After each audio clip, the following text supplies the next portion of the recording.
subverting anything, in the existing like social order. We are basically saying is if America wants to do this, abroad and they're attacking these people, we have the same ability where we can do the same to America. And it's, as white people, but we're screwed over by the United can States. you actually? Yes. Okay, but like right now, can you do it, or is it just a potentiality? Yes. Okay, then why haven't you? What? Then why haven't I literally you? said we're forming the intellectual vanguard. Okay, but you're clearly not. With which we are going to foment the people. Oh, look, I have friends who I support who are doing that. You're not doing that. The warrior philosophers are doing that. Fucking. Okay, the warrior philosopher is that. The warrior philosopher is a faggot. No, he's not. No, he's not. He's my good friend. Don't call. Why are you calling him? You call all of my friends faggots. I fucking hate that dude. You call us faggots. Okay. Oh, because you guys are fucking shitting on me. Yeah. And you guys are LARPing. Okay, it's the war. Like, what if you actually could do it? I don't understand. Okay. Bane and Patrick are Zogbots. Zogbots? What the fuck is a Zogbot? Like, this is just mean to you. Someone who fights a war for Israel. Do you think Patrick is in favor of Israel? Yes. No, he's not. He's he constantly shit. Dude, he was shitting on Johnny over it in the fucking group chat I'm in. Incessantly. It's like, what the fuck's the deal with Okay, but will he shit on the American flag? Would he shit on the American flag? He believes, okay, I disagree with him on this, and I have before, but he believes that there's virtue in there becoming a Caesar that reignites and changes the nature of America. And that's really like a valid perspective. I just don't believe it's feasible. But there's no reason to be like, oh, well, why can't we have like a Renaissance reinvigoration of America into New Rome? Yeah, I don't think that's possible. I think it's okay. Well, what you're advocating for is like arguably just as unrealistic in like the immediate sense of time. But the difference between you and him is that he's taking active senses to foment like a like meaningful intellectual grounding, and you're not actually doing that. You're just LARPing. Okay. I don't think there's a solution within the system. I'm not trying to create an American Renaissance. I'm trying to destroy America. Does that clear anything up? So why are you against BAP?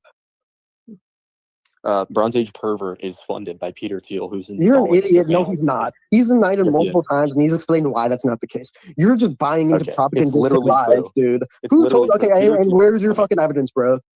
Okay, because Peter Thiel hangs out with all of Bronze Age Pervert's friends. Oh, you're my network, my guilt by association. My guilt by association. You're a midwit, dude.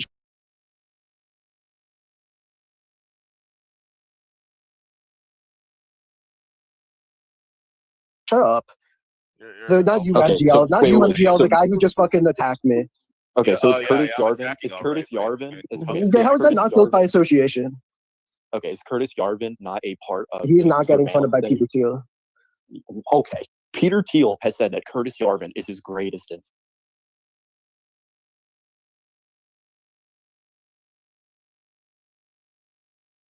That doesn't mean fucking anything. Right, Curtis Yarvin. Okay, where is the? Okay, if you have the proof, he's getting funded by Peter Thiel because he has denied it. Curtis Yarvin's denied this. Yeah, I believe if my memory serves me correct. But like otherwise, like you have to give me proof. You're just making. Why would you trust a Jew? Why would you trust a Jew? Because I am not a retard anti-Semite. That's why. Okay. You're Jewish, thereby you're wrong. What a fucking stupid fallacy, dude. Come on. Okay, Curtis Yarvin is not just Jewish. Lie against Jews, dude. All these Jews who contradict each other and don't believe in the same thing the other Jew believes. All Jews are bad by default. What a stupid position. You know what Nietzsche thought? Nietzsche thought the Jews had great potential. That if they could overcome their slave morality, that they would be a great force in Europe. That they'd be one of the greatest races in Europe. But I've read my Nietzsche. I'm so you can post because of my will to power. Jewish people can disagree with each other on everything except for one principle, which is that they will always support themselves before others. Okay, and wait, that's everyone. That's everyone. That's not everyone. That is everyone. Everyone except libtards who want to like destroy themselves and everything. And the whole issue with libtards is that they're odd group preference. But beyond that, yeah, everyone. Are you kidding me? You ask a black person what they think about the blacks versus whites, or you ask like, I mean, you fucking support yourself over other people. You support your family. Okay, enough of this nonsense. I just want to know if Cecilia is single. Nonsense? What nonsense? No, go on. You want to keep shit about me? Fucking tell me what I think was wrong. She's married to Chad. You fucking loser, dude. Wait, I'm Chad. She's married to me. No, Cecilia's married to Chad. It's over for you. Yeah, sorry, I'm married. No, it's Are you trans? No, I'm not trans. Why do you sound trans? I'm not Because biased. I have high T levels for a woman. I have PCOS. And What's I also that? started You sound- smoking as like a child. You sound kind of like so, this fucking guy I saw working at Starbucks. It's definitely not me. Well, No, I've seen Cecilia like face and everything. Like I know that she is 100% a void. Are you a smoker or something? Why did you Cecilia, say like that? I'm a Cecilia, smoker. I'm sorry. People That makes sense. Okay. accuse you of being started friends smoking with do you me, smoke? and I'm sure that gets annoying. So Jesus Christ. no anymore. Okay, but American Abyssal, Spirits. Light blue. Abyssal, American American spirits are spirits elite. are- That's just, I are roll my own Abyssal. cigarettes usually. Abyssal. I What do about enjoy doing that, anti-Semitism yeah. is retarded? Huh? Did he just Right. say something about the Knights I of want Abyssal to Malta? explain how anti-Semitism is retarded. You know Nietzsche. Or am I hearing things? No, you're not hearing things. He did say that. Okay, that's a hell of a lot more important than anything else. I'll tell you that right now. If that's even remotely true. Because fuck the Freemasons and fuck all the rest of it. Knights of Malta are incredibly high on the totem pole. You have to be royalty to be a Knight of Malta. They're towards the top of the pecking order. So if there's any way to verify that, that's important.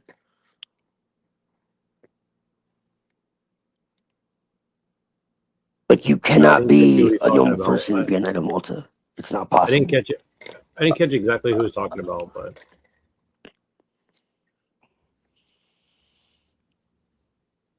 but yeah. So these guys are claiming Manson family, and then they claim they're Antifa, and then they claim that a bunch of other shit. We'll just do this a little bit longer. I think Pill Eater might have passed out or something. So, but at least this is interesting. This guy's I'll Abyssal. tell you, What's your but- political? Everybody screams at the Jews and the Masons, but you might want to talk about power. Yeah. Position that you're arguing for right now? Me, my do you political believe in? position. I'm an aristocratic He radical. just likes Like, are you cool art. talking about He likes Nick cool art and Fuentes? buildings. I'm an Anti-Semitism? I hate Fuentes. I'm an aristocratic radicalist. That's what I am. What does that mean? What does that look like in practice? Kill yourself, nigga. Kill yourself. Like, how would you order society? Kill if you were in yourself, nigga. Dude, you're charge? speaking Ebonics. Don't fucking tell me to kill myself, you Yeah, faggot. yeah, nigga, kill yourself. Yeah, and you fucking go in the fucking hood and get fucking No. raped by Let a him bunch of talk. I black want to men, hear his motherfucker. actual theory This guy on is how he fucking organized speaking things. insulting me in Ebonics. Why don't you just fucking go blackface, Okay, dude? go easy. Okay, go Yeah. easy on Abyssal because I actually want this to be like a polite, like white conversation. I'm not. Yeah, gonna I'm just fucking like shit on curious what this guy believes Yeah, and wants the world to look like. You know, I'm I'm an pretty good at aesthetic. that. I'll tell Abyssal's you. motivating belief. I'll tell you. Abyssal is like two beliefs, right? He loves cool art and buildings, and then he hates poor people. Those are his only beliefs. That's funny. That's very funny. Well, I'll explain my beliefs better. I'm an aesthetic vitalist. I believe in the actualization of fantasy. I want there to be a re-excitation and a completion of Gothic and like different architectural movements and so forth of the past. I want to embolden tradition. I'm a post-traditionalist, and insofar as my aesthetic vitalism is concerned, I believe that there needs to be a harsh order of rank and sharp class division so that we can have a clarity of the bounded structures of being, and we can enable and uplift the higher forms of being that people of the lower can pursue as a actualized potential. It's like What me are you and talking about? Me and Revcom's left his ass listening. So to like Me listening Final to this Fantasy, aristocratic like, dog speaking as if he has authority over me when I'm a free agent. So okay, free I'm agent. at buddy, war, okay, by the way, fucking- so I believe all the earth has to be in harmony. I believe animals, trees, water, and air, and humans are all in harmony, and we have to obey natural order, universal order. You're like an anarcho like retard. I got it. You're fucking We're not this. Gaia cult Universal order is worshipping. totalitarian. I love Gaia. It's fucking. What do you mean? I'm a Gaia worshiper. I worship fertility. I worship like you worship the the natural world. Yeah, Yeah, we're all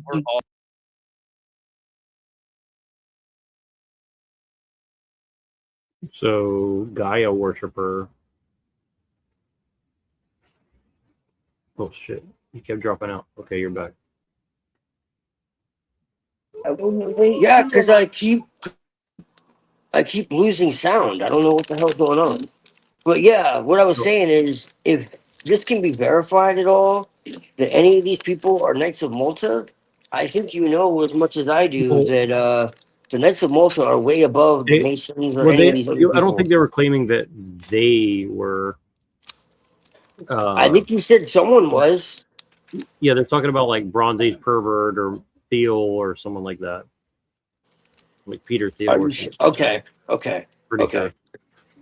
Okay. But then this guy is saying, I'm a Gaia worshiper. He's like all of nature and humans have to be in harmony, essentially. Is what he's saying. Right. Yeah, well, a lot of these people claim that shit, but they're not. Well, that's what he's saying, and then he's like, kill everybody. So. Right, yeah, to remain under 500 million or whatever. Yeah, like the Georgia Guidestones. That type of shit. Yeah, but see, these people, like, they claim to want to be one with nature and all that, but it's really the opposite. They don't see nature as anything like divine or, something that needs to be preserved, or as living like I do. They see it as a fucking wastebasket. And, basically the only thing they want to save nature for is for themselves. So it's not really like for the sanctity of nature. It's so they can use it and abuse it and do what they will. There's nothing to do with saving nature. So when they talk about saving the planet, it's just so that they can abuse it even further. And because they just hate humanity and they need an excuse for that. It sounds good. It sounds and looks good. But it's just they interesting that they're repping Order of Nine Angles openly and right. Because I don't think Order of Nine Angles is a Gaia worshiper, as far as I know, or Process Church for that matter. No, but they do have a goddess at the top, who they call Baphomet, because Baphomet was actually originally female. If you really do the research, yeah. So Baphomet, let's say the Order of Nine Angles is at the top, run by what are known as the Mistresses of Blood. So as I always tell everybody, at the top is the female. So make of that what you will. Do these females have penises by chance? No, they do not. But there is Venetian, symbolism and all of that, from a Luciferian perspective. Because Venus is Lucifer.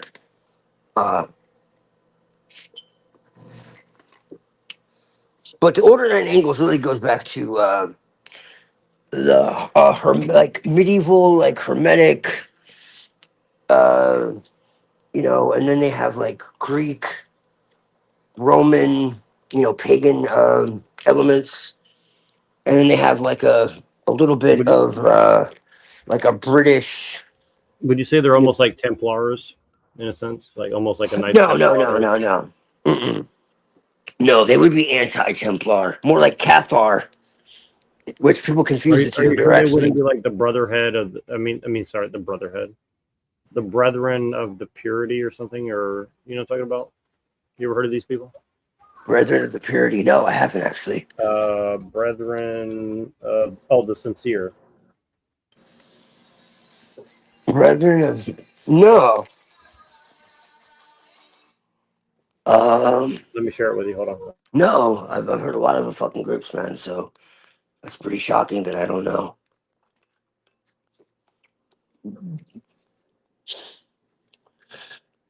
David Maia was really interested in like Greek philosophy and mythology and all that. Maia was legit. He just used shocking imagery and kind of like Crowley, but he took it to the extreme. The problem is that he wrote shit, that was very extreme, and he didn't really make it completely obvious that it was symbolic, so people could take it as, actual literal instructions. But if you really know what he's saying and you pay attention, like he wasn't advocating anything. People said that these people are the ones that influenced the Templars. I put the link in the back, and it's on the screen as well if you want to take a look. The Templars were infiltrated by the Asiatic Brethren, what are known as the Asiatic Brethren, and it's actually Islamic. Right, that's what it is. That's what I'm talking about. The purity. That I'm saying, is that what you're saying they draw from, or? No. They're more like a Cathar. Well, I asked because Maya branch. was a Muslim allegedly, right? So Yes, he became a Muslim. that's why I'm pointing to this because You'll find the connection between a lot of sort of so-called satanic groups and Islam, and there's a very good reason for this. And I'll explain it in a minute. I'm getting some food, uh, but I can tell you in short that Islam actually before Muhammad. Okay, so like, so essentially Allah, okay, existed before Islam. All right, in short, okay. And before that, there were goddesses that actually existed as well. They were considered the daughters of Allah. And the daughters of Allah, okay, as they were called, um, there were these three goddesses, okay, Al Uzza, Al Alat, and fuck, I always forget the last one. Well, anyways, there are three goddesses. Um, and they're primordial. And like I've even talked to Muhammad about this, you know. And Muhammad is not a normal Muslim, even though he says he is, which is weird because I've literally asked him, like, hey, how do you feel about this? How do you feel about that? And he's told me openly, like, hey, this is how I feel about it. Um, and it's like, yo, this is not like normal Muslim doctrine, you know, which is fine, you know, because we agree on a lot of stuff like even Arabi and all that, like they have elements of like Gnostic um, understanding in the sense of like what the all is, what the origin is, what you know that it's beyond identification and all that. So like his interpretation of Allah is actually closer to my interpretation of the all than it is of like the Judeo-Christian matrix in that you would normally fine. So like the divinity of nature and all this type of thing. And so like more mystical Islam is closer to paganism than it is to Abrahamic traditions. And so because of that, um, before, like I said, before Islam became codified into law and it became a, well, I mean, basically that's basically it. Same with Judaism. Before it was, about the law, back before when it was like polytheistic essentially, when it was like Asherah and Anat and Baal and supposedly, all these demons or whatever the fuck. The fact of the matter is they were all like sons of and daughters of El, including Yahweh himself, you know. So before that it was a very different tradition that was based in like prophecy, but it was not prophecy in the way that people see it today. It was like sounding the alarm. It was like people would go into altered states of consciousness and experience things and like report back essentially. So with with Islam, one because of its like open war on uh you know like Zionism and proto Zionism, and because of its like uh almost pantheistic natural elements. Uh, this is why satanic, groups would latch onto it along with National Socialism, because National Socialism, uh, before it, got polluted and taken over by Zionists and Jesuits and all that, um, it's called National Socialism because it's actually has to do with nature. Like that's what it was. It's not socialism in the normal sense. Um, the I'm gonna call them the Führer just to piss everybody off. The Führer actually despised socialism and communism. Um, and it was really all about resonance with nature and natural law. That was the whole point of it. Um, and so this is the thing. So like real like Luciferian and and satanic philosophy is aligned with nature. And so like I can show you like multiple different uh, uh, perspectives of Satanism, like Alistair Knock, Reverend Kane, pick your poison, you know, who openly speak against like animal sacrifice and all this type of shit because it's considered lower. You're sacrificing something lower, and real sacrifice is of the self because the whole thing is about controlling your desires and urges and mastering the mind. You know, that's what magic is. So if you're letting your desires take over you, that's actually a satanic sin. You see what I'm saying? So, like stupidity, for instance, is considered a satanic sin. There are such a thing. Self-deception is a satanic sin. Envy is a satanic sin. Hypocrisy is a satanic sin. And I'm not making this up. This is for real. Okay. So, um, when you say like, were they influenced by no, the Templars stole from the Cathars, and the Cathars were essentially Luciferian, really, before there was Luciferianism, because all this shit comes from Gnosticism, as I keep saying, different degrees and different variations. Even the Kabbalah comes from Gnosticism, as I keep saying. It's like, oh, no, it's all Judaic. No, it's not. Okay. Really, the Kabbalah goes back to the Assyrian tree of life and all this, because like the tree of life has existed in every pagan tradition on earth, particularly the Druids. They worship fucking trees, not literally, but like their entire alphabet is based in trees symbolism. I have a master volume on that. It's like 1,300 pages if you want to see that another day. Um, but yeah, the whole idea of the tree of life and the snake and the serpent and the woman and all that. It goes back to Egypt. It goes back to Babylon. It goes back to into remote antiquity. It's nothing new. In Assyria they had the ladder of lights. The Sephiroth are simply the planetary spheres. So this is a very ancient idea. You have the tree of Yggdrasil. And Gaginu Gap is the abyss.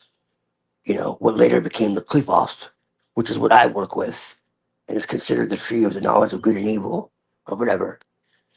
Um, and it predates the actual Sephiroth. And then they turned to evil and they said, oh, the demons are there. It was like, no, no, no, the demons aren't there. The gods of old are there. The pagan gods are there. And they demonized it because it's not, Judaic. And so they're just like, oh, the aborted worlds of, before, that's basically the mythology is the worlds that God created before this one that were out of control essentially. It's like there was past civilizations and all, I don't know if you know about all that, but it's actually kind of wild. Um, the, what they believe like existed before Adam and and all this. There were these imperfect worlds, and that's why like in Genesis it talks about the world without form and void. It's really like it became a waste and a desolation, tohu vavohu, and it's like the gap theory and all that, because there were these other worlds that existed prior to Adam, and essentially they got out of control, and so they were destroyed. And so the Qlipoth are like the remnants of those other worlds. And it talks about the kings of Edom, and Edom is connected to these other worlds. And so, like, if you look at like Bjerknes, and it's not just Bjerknes, because Bjerknes is quoting all these other scholars and shit. Um, and I'm bringing this up because the Templars were 100% Kabbalists. That's that's where their whole philosophy came from. They got all these Kabbalistic texts uh, from the East and all that. But the Asiatic Brethren influenced them in the temple of like Cairo and the Cairo Lodge and the Temple of Wisdom and Understanding and all that.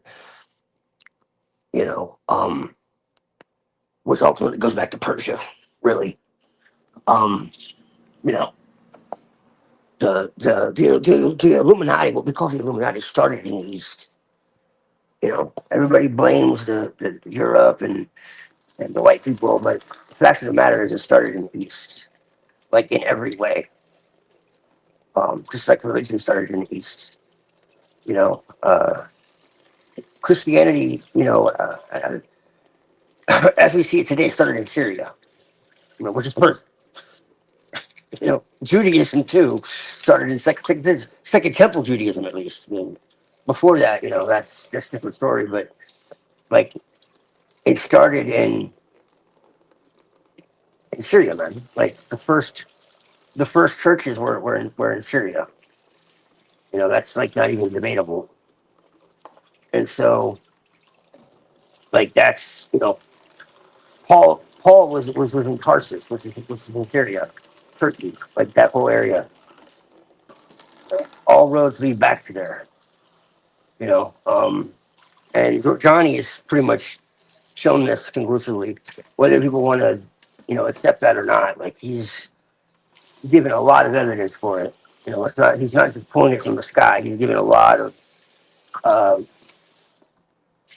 citations for that. So I always see people screaming about what he says, but never actually going to the works that he cites and debating those. It's kind of funny. I mean, not you, but I mean, most people are just like, "Oh, he's wrong." It's like, well, okay. Have you looked at the citations? Like, well, which part is wrong? It's just like we was kings, man. It's like, yeah, we was Sabians. That's what we was. It's just like Jesus. Is like the most misunderstood human being on earth, and I personally think that he was a magician and a shaman and a healer and all that, and I have no problem with him whatsoever. But I think that religion that was created by Rome and the Flavian Piso dynasty is a fucking curse upon the world. This is exactly what Jesus wanted to free people from. And they created this Judeo-Christian smorgasbord that never existed, that Jesus actually spoke out against. And that's what Marcion and all these early Christians said, that Yahweh is the fucking devil. Like, oh, Satan, Satan. It's like, well, who's Satan? Well, in the earliest tradition, Satan was an angel of God who tempted man. And then Jesus was like, whoa, hold on a second. Like, what kind of God gives you serpents when you ask for food? And it's like, well, who's he talking about? You look at all these verses, you realize that's what he's doing. He's quoting verses when he's talking about this stuff. And it's like, well, who's he referring to? Well, there's only one God he could be referring to, And so this is what the Cathars believed. Returning back to where we started, essentially that the Cathars believed that we were like fallen angels, essentially, and that we were divine sparks, caught in the material world, and that we had to elevate ourselves beyond this world to achieve liberation. And so they were like hardline Christian Gnostics. Now, obviously, I'm not that because I'm a pagan Gnostic, but the Templars kind of took that. The elites believe we live in a simulation, and that this world is, a malformed creation. They don't actually think that the God of this world is the ultimate God, so they're actually Gnostic to an extent themselves, just like a nihilistic solipsism, essentially, really. And so they want to overthrow God and become their own gods. That's really what it is. They have no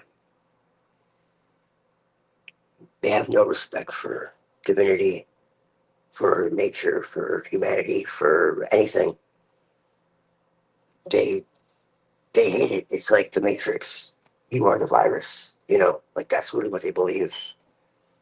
Um, but yeah, the Templars are a corruption of these basic these Cathar understandings, because the original Gnostics were like all about purity, um, and like disconnecting from this world, like through asceticism and all this. Like the Essenes were kind of like almost like a Gnostic uh, group, which I mean, there's actually some arguments to be made that Jesus himself was an Essene. But that's another story. Um, but yeah, you can talk, man. I'm just giving you some background on all this. I have a book by Lusagami that gets into the Islamic connection to all this. And when I say Islamic, it's also Persian, because it, you know, is influenced dramatically by it. Well, some people are DMing me that they want to join. Do you want me to throw the link out, or? I mean, I don't care, dude. I just don't want any bullshit. That's all. Yeah, I'm just trying to enjoy conversation with you, find out what's going on with, you know, these fucking idiots. Well, let me play, and I'll send out the link, and then we'll see when they come by. Because I'm serious about this. I don't want anyone derailing it, because, like, I want to help you with this. I want to help you with this, man, because, I mean, it's not a joke. I want to know who these fucking people are.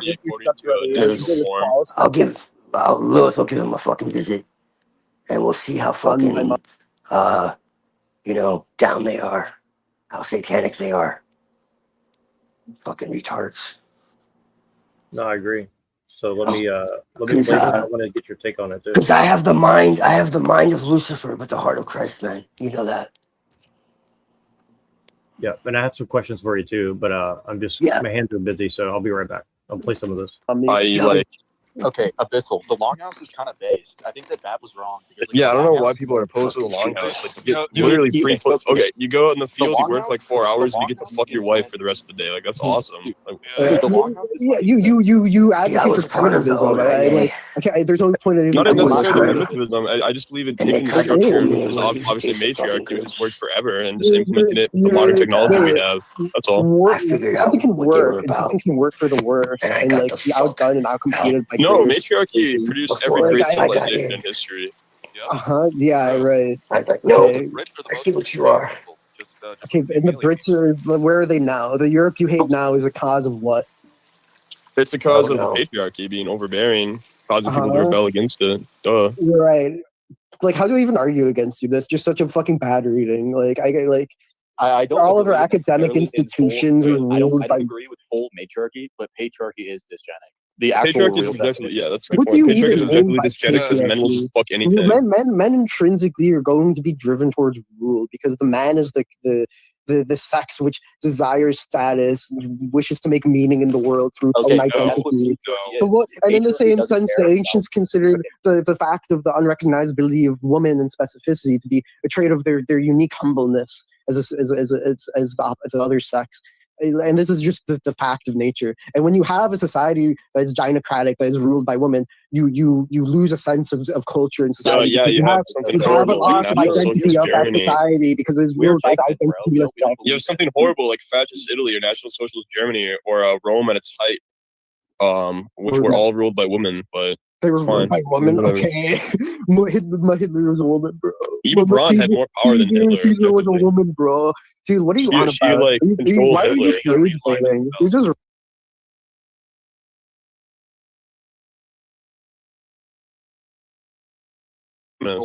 Okay, I want to be serious with Abyssal for a moment, because have you actually Abyssal read Herman Rith? Yes, I have. Okay, good. Okay, I actually want to be serious with Abyssal for a moment, because wait, guys, I want to talk to Abyssal, because Abyssal has heard this, right? Abyssal's a right winger. He'd probably never consider this, right? What is But all the patriarchy highest really Templar, sort of or all prioritize, the right? highest Is old, wealthy Masonic men degrees are Templar over the young, degrees. virile It's not men, necessarily right? The true, Masons are though. 100% the Templars reinventing themselves. Did you know the absolute highest degrees of Freemasonry require you to believe in the Trinity? What about the matriarchy or whatever they're talking about? Did you know that? The what? What about the matriarchy and stuff like that? The matriarchy? Well, that's hidden, man. They don't tell you that shit. Masonry is 100% a goddess tradition when you really break it down. All the symbolism is goddess symbolism. All of this shit is goddess shit. Like, when you really understand it, it's not open. They don't tell you. Like, even at the highest degrees, you only find out when you get to the highest levels. And I'm not talking about 33rd degree. I'm talking about like Medthrift Mizraim, like Mark Mason, like Royal Order of Constantine and shit. Shit most people don't even know about. 98th degree, uh, and above. Like Martinism. Have you ever heard of Martinism? The Ellis Cohen. They call him the Prince Elect Knights of the Universe or whatever the fuck. Some like crazy title, you know. But then you go to the very top of Masonry and you find out that, the very top of Masonry and the Knights of Malta and the Jesuits and all that, they're it's the same fucking people. And that's why like the Knights of Malta, the Knights Templar, the Jesuits, all that are above Masonry, ultimately. So what do you make of what these guys are saying so far? Do you think they're legitimately O9A or they're just? I mean, just from them talking, it's hard to say. It could be anything. It's possible. The one dude seems like he's serious. But it doesn't necessarily mean anything. What I'm curious of is like what is the actual evidence of like, because you said you were getting like GameStop and shit. So like what has happened exactly? If you want to like I'll send you send that me stuff. something like off, camera or whatever, Yeah, I'll send that off or camera. whatever.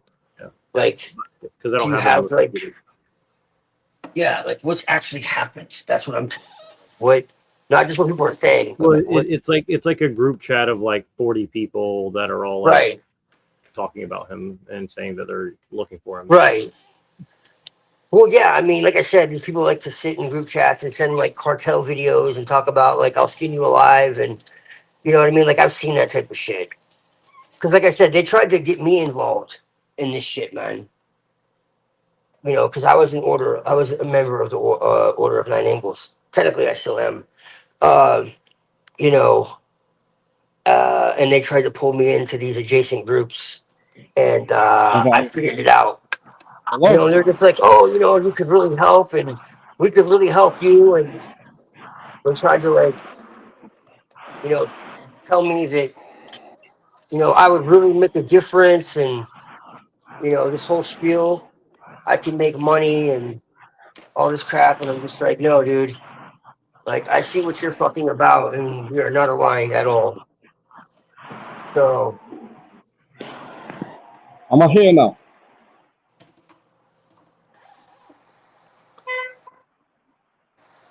we're Hello? sick fucks.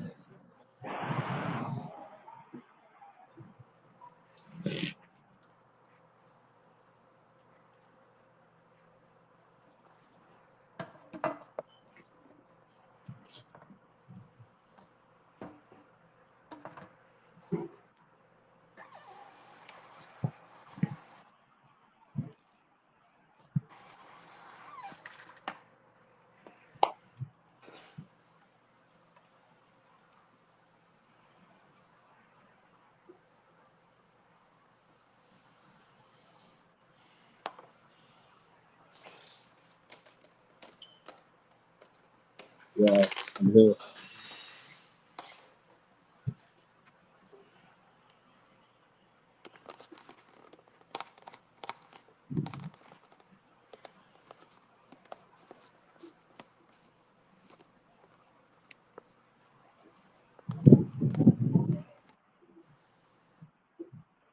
Good Twilight.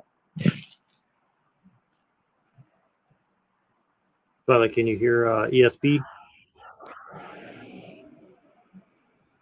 Barely.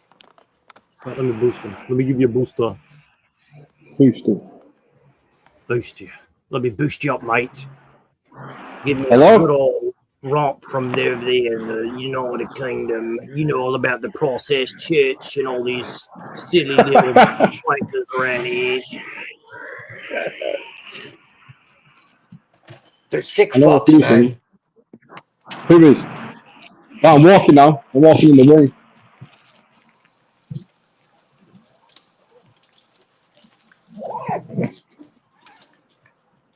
Can I be heard, They're yeah? sick motherfuckers, I'll tell you that right now. No, What do that's you think Irish, about Twilight. Englishmen?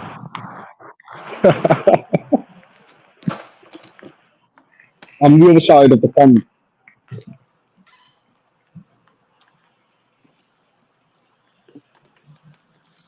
Well, come again there. Tell me a little bit more, you leprechaun hating son of a. Yeah, so what Fucking magic are hang we doing them. today? We'll fucking hang them. I'll tell you what. You've done nothing.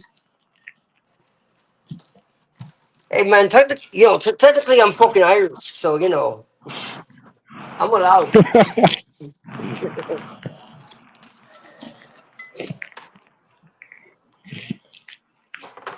So what is the plan today? Is it tea time yet? People always want to No, shit on the Irish. It's fucked up. it's 7:30 in the morning. I've just finished the jobby job, and now I'm walking home in the rain. It's very magical, so I thought I was going to speak to Twilight about the magic.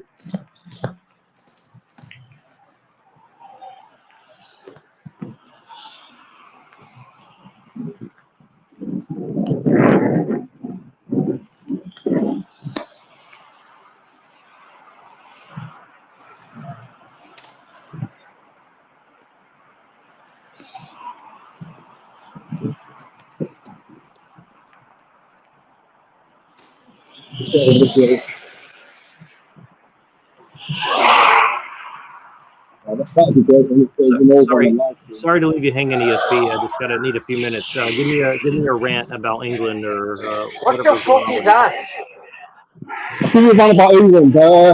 What in the It's fuck turning you very have brown going and on black. there? It's turning very brown and black. I know that. You got Darth Vader in the background. What does that mean? It's fucking Darth Vader. Are you in I don't know traffic? about Darth Vader. He's in Doesn't Darth traffic. Vader do Kabbalah? It sounds like he's in traffic. Yeah, I'm just crossing the road now. It's pushing down. I've got half an hour or so I thought I'd come on. Because Nero was live yesterday, and I just spammed the chat for half an hour. So now I'm actually hearing person, voice to voice, voice to skull.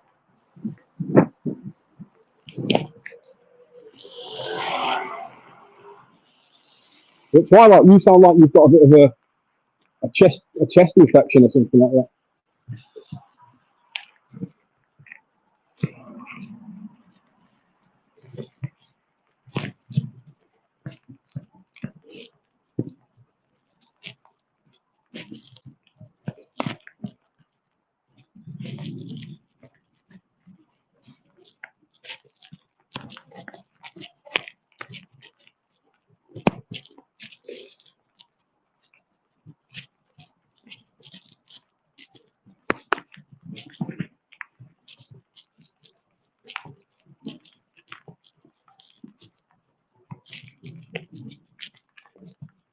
Yes, chuck it down. Hey.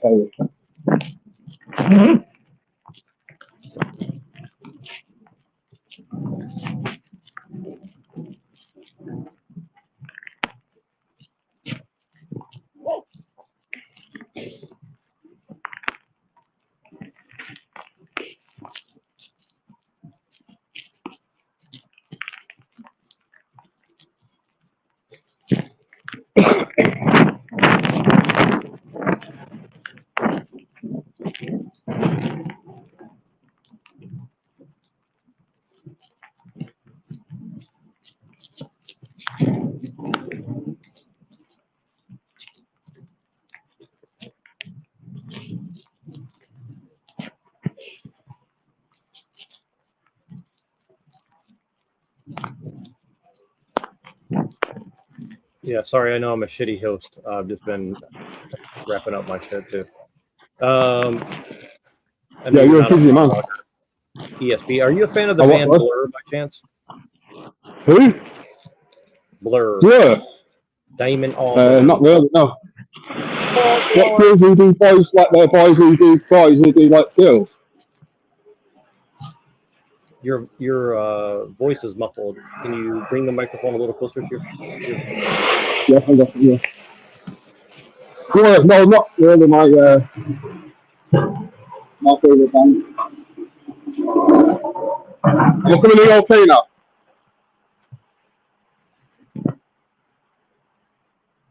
What? Is there anybody there? Got 2 Bluetooth earpieces in, so. Say that one more time. Am I coming in clear? Much better now.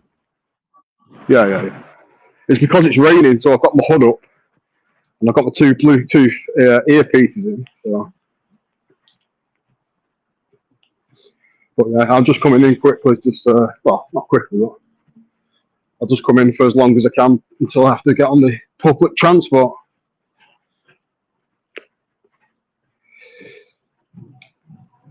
So yeah, Twilight was breaking it down then about the clip-off and the Gnosticism. Holy shit, I can fucking hear you, man. Yeah, man. What's up, bro? Yeah, how you doing, Twilight? You alright? Yes, I can hear you now. Yeah. Well, it's going to be my side's not going to be great because, like I said, it's pissing down with rain. I've got my hat on. I've got my hood up. Obviously, my earpieces are in my ears and they've been covered up a little bit by my hat. But I've just found a bit of a shelter for 5 minutes. Right. Why are you not a fan of Blur or Damon Albarn? No, not Blur. No. Where's all this? Where's all this come? They're a bit sus, them people. They're about what? Sus. S-U-S. Bit of a strange people, I think. Because you're saying they're white. Suspects. Yeah, they might not be the gender, especially with the songs they did. Did you know that he married like a half black woman and then now he's getting divorced and he's trying to move to like Greenland or something? Yeah. Pretty weird, huh? I don't think Svalbard. Yeah, very. Like Svalbard. I want to move to Svalbard. I just want to move somewhere where I can just live by a lake or a river, to be honest. What if it's all Somalians and Ethiopians by that river? Racist! You were racist. Well, maybe I'll choose the river where they're not there. Why should they have to have identification and actual work permits? Why can't they have fake companies with like 16 different incorporations in the same location? Why not? Why not? Haven't they suffered enough? Haven't they suffered enough, white man? You're the problem. You're the problem. I know. Yeah. You and that Hitler guy. You're the problem. Maybe I think they just need better boats, to be honest, because I don't think it's fair they come on the boats.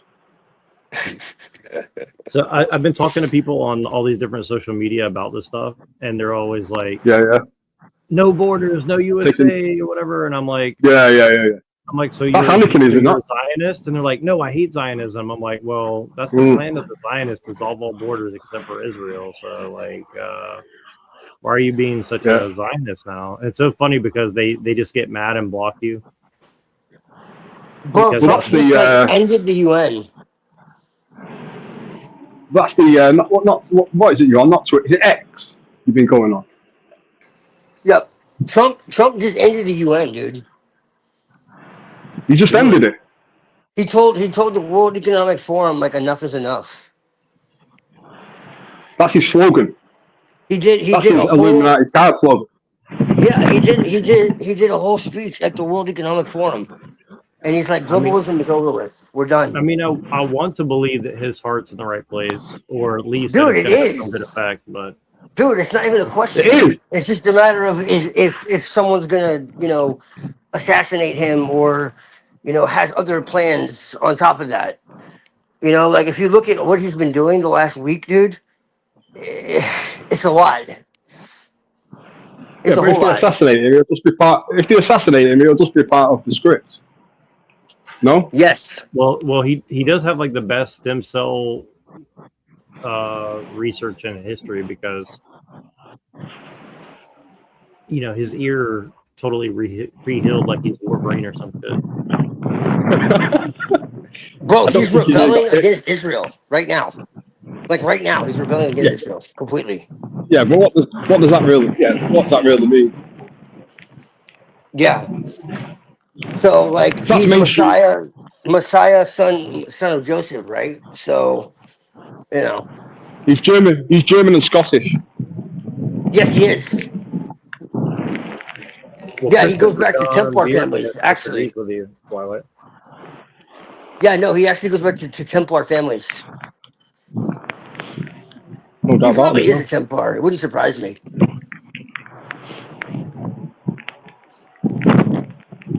But he told Netanyahu to shut up and stop taking credit for shit he's done. Right. Where is this though? This What is media platform? this is I think he's Hitler. 2026. Once again, Trump and the White House and his This administration guy. have released a What's this- series of What's images what's this guy that is called? freaking people out. And one No, they got to blackmail. Probably. I mean, I don't know. What's the guy called that's speaking now? People on Bjerknes. I Facebook love Bjerknes. I fucking love Bjerknes. properly understand. Yeah, this guy's got all some of this. knowledge. I just I don't always agree with Is him, this but guy? he has a lot of really good information. Is he a scholar in Judaism?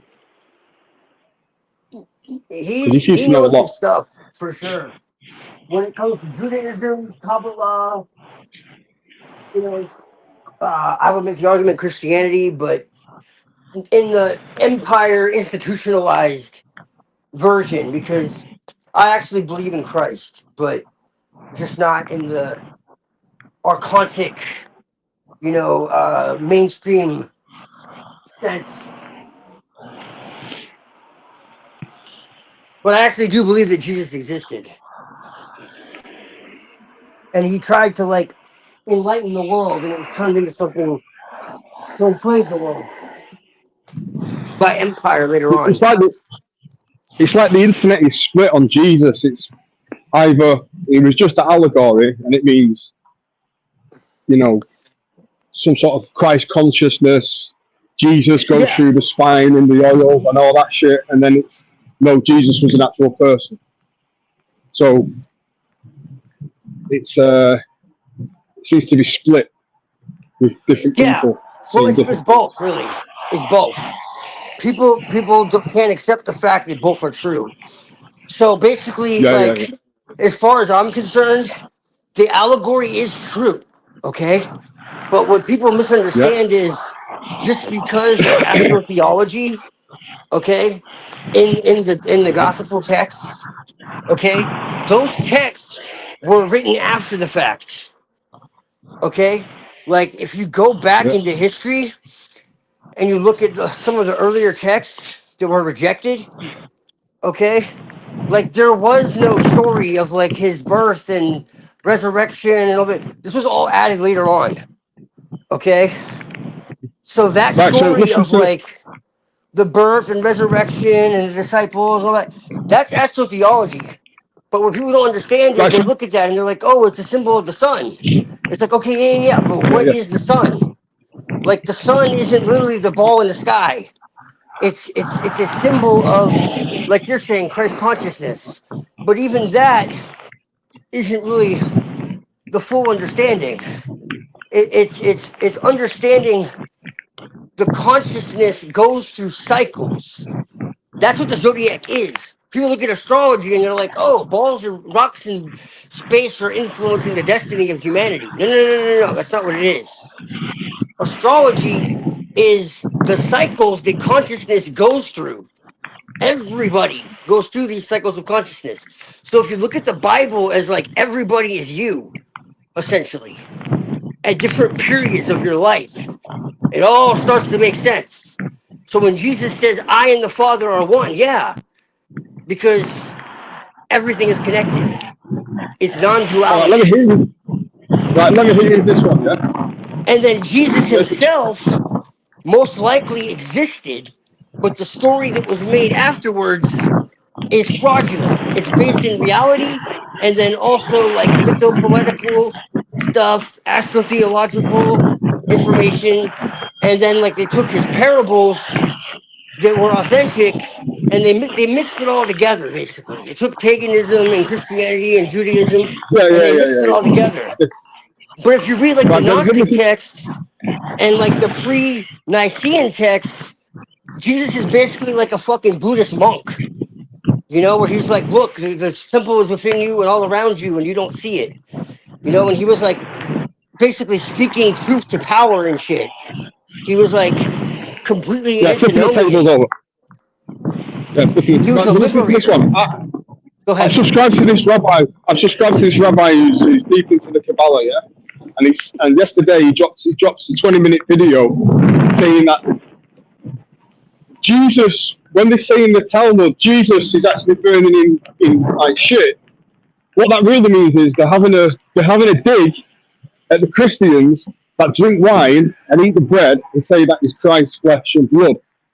So what they're saying is that it's just a metaphor for the wine and the bread digesting in the Christians' digestion system. What do you know Correct. about that? You know that one, yeah? Correct. Yeah, well, Right. they Right. see Jesus as Satan, 'Cause that's what I came on actually. here to.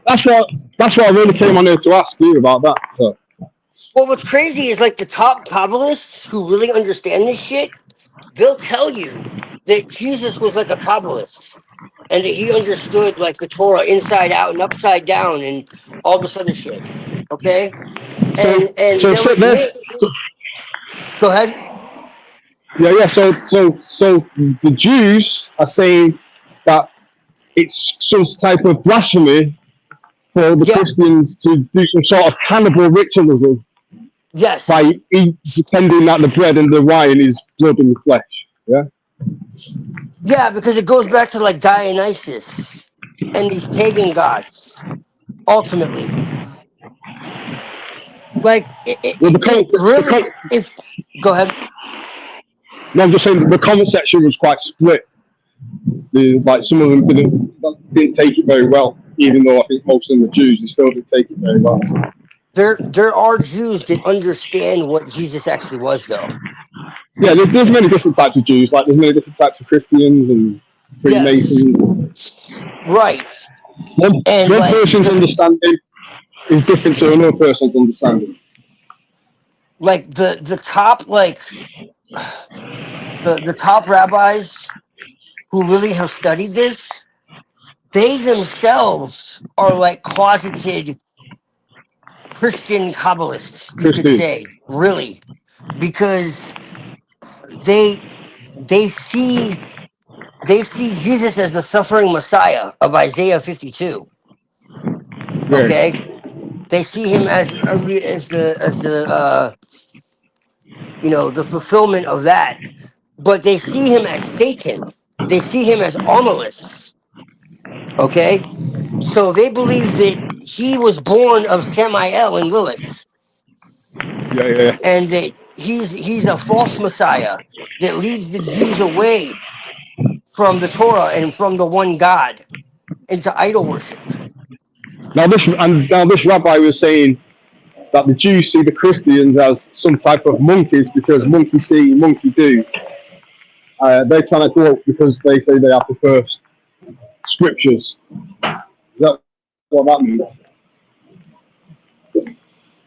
Yeah, I mean, they have a lot of really I'll have to interesting listen to it things again. to What he said. say. Yeah. Just, I mean, if you read the Talmud for more than 5 minutes, you know, it's obvious how they feel about the rest of humanity. But You know, the Talmud is just rabbis' thoughts on scripture. Is that right? Well, it's their interpretations of the Torah, the deeper teachings of the Torah. And Deeper, granted, right? Yeah, yeah. The esoteric, yeah. a lot of it is allegory and law. That's the other part, law. But the thing I mean, is law as in you must abide by it. the thing is you know, there's a lot of despicable shit in that book. It's one of the most evil books ever penned. Yeah, yeah, Um, yeah. you know, and so, but not most Jews have no idea what's written in that fucking thing because it's so Well, yeah, voluminous. Like it's most Jews, I believe, are just as much brainwashed as anyone else. I mean, you can see how they oh act. yeah, So. no, they are. They most definitely are. They're and it talks about that. You know, But and also, rabbi was saying that to be a monk is sinful because you must reproduce. yeah. And if you don't I mean, reproduce, then you're likely to get demons following you, he said. well, they believe that Jesus, is like, you know, the is like a guardian angel under Samael of the Gentiles. Because Samael, they believe, is Yeah, the yeah, guardian over Edom, what they call Edom, and that's us. That we're part of yeah, the seven satanic spheres, and they're from yeah, yeah, the of holiness, and we're the Sitra Achra, the other side, and so we're impure, and they're yeah, the yeah. holy ones. But when you go like So what? to the top of it, No, go on. you find out that it's all bullshit, and that they actually believe the opposite, and they're actually envious of us, and they want to take our sparks, Reverse, and they want to, reverse and they hatred. want, and they want to take our sparks of holiness, and they actually worship the darkness, and they want to make the darkness shine, and it's really like it's deep. It goes really deep. So I've done did you videos on hear this this, week? but Did you hear it's this week that there was a rabbi at the World Economic Forum, yeah, and he was saying that now we've joined forces with the Muslims, and this is why we're flooding the West with people from Afghanistan and Somalia, and that's what. Have you seen this? Have you not seen this clip yet? have I Or not seen even a what? clip; it's a speech. The rabbi at the World Economic Forum this week Oh yeah. basically said, they're not even hiding it now. So we've joined forces with Muslims, and we're wiping the white man out of his own country. Mm. Have you not seen this one yet? It sounds familiar. I think it was a speech that was done this week at the World Economic Forum. Well, I'm going to look a bit more into it, but yeah, that's what he said. I've seen a clip that was just played on someone else's channel. So, but I'm sure if you type it in, this is probably gone viral, because now the pieces are in place. The clergy plan is no longer a secret; it's actually to be seen with Oh your yeah. eyes. Yeah. Oh yeah. So this is the Kosher news I was just going to speak about. Oh yeah, they love So to good put it in our times ahead. face. But I think really it's just a race war that they're planning to, they always have to put through some sort of trauma. So to put the Muslims and the Christians together, that benefit, to get them to race war, then that obviously benefits them in some way, They want a civil war. for some reason. Yeah. But they're not going to get it because most people are quite peaceful, really, I think.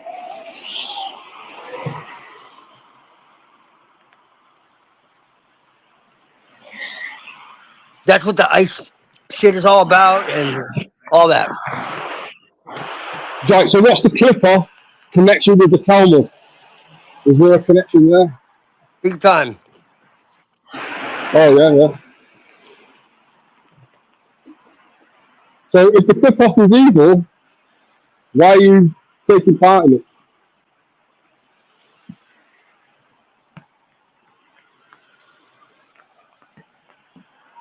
Or are you studying something that isn't evil?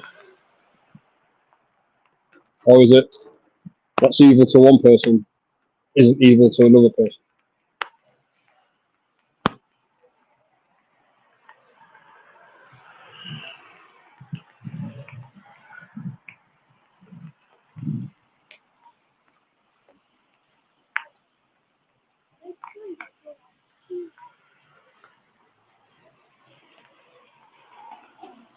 Has this room died?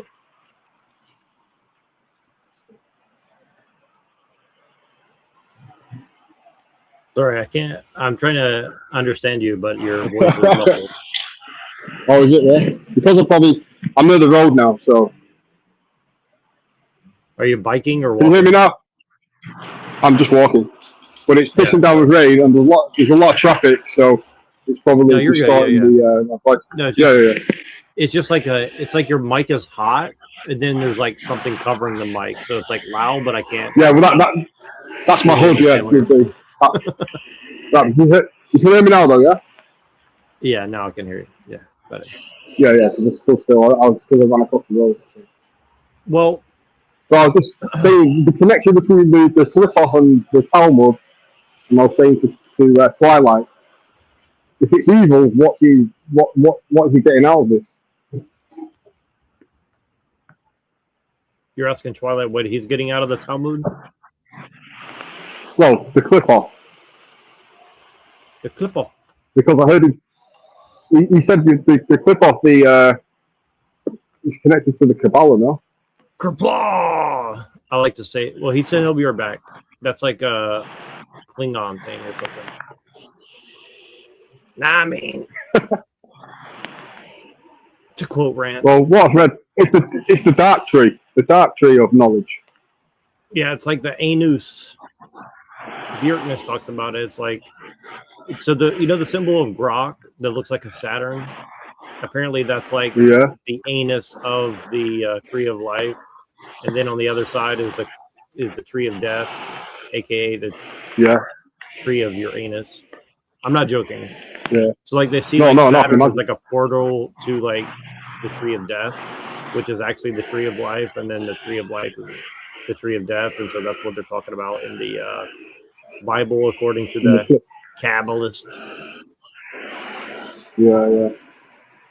I mean, this is what I'm gathering. I don't know. No. I think it takes a few years to study all this, but I don't see it being a positive thing to be honest. Sorry, say that. That's why I was asking. I'm saying I don't think it was a positive thing. That's why I was asking Twilight, what is he actually getting from this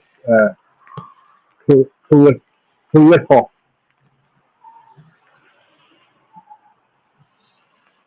The clip-off. I like to call it.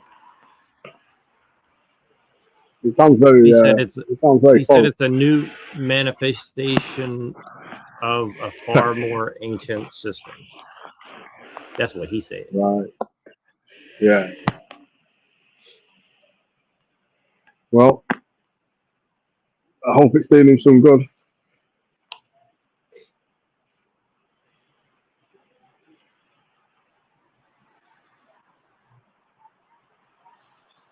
Sorry, say that again. I said I hope it's doing him some good. But maybe not. I don't know. The clapper. It seems like it. Yeah. Hold on, I'm gonna switch to my phone. Hold on.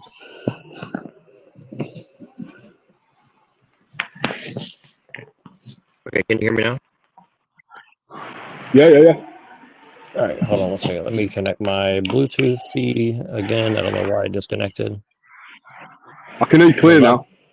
You haven't had that. Love of Christ! What's going on with this stuff? Yeah. Your mic seems to be better than it has been in the past. It used to do that strange sound after every word.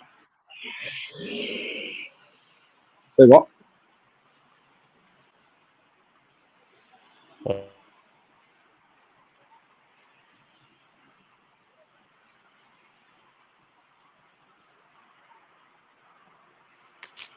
Can you hear me?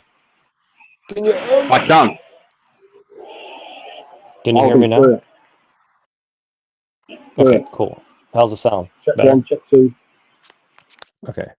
Sorry, when I was using my computer, I could hear myself echoing in my headphones. And then when I put my headphones on, it disconnected, even though I was already wearing them. So it's like, I don't know. I mean, doesn't make sense, but if you were me, then you would understand. And then if I were you, I wouldn't understand. I'm just joking. So yeah. Can you hear me okay? What the hell? Okay, can you hear me now?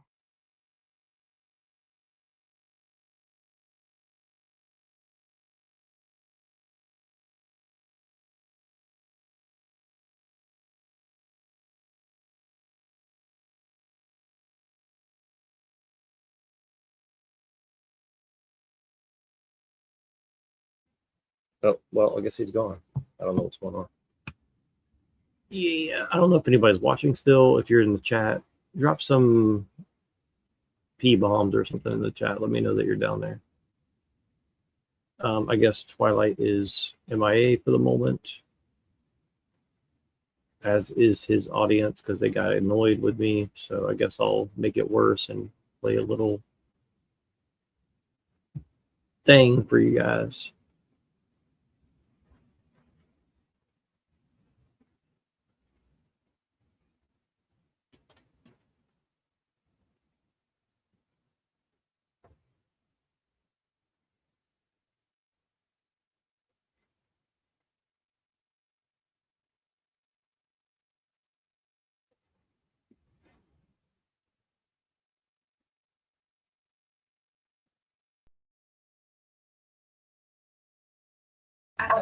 He'll say it's just a type, but he's a white man and only dates Asians.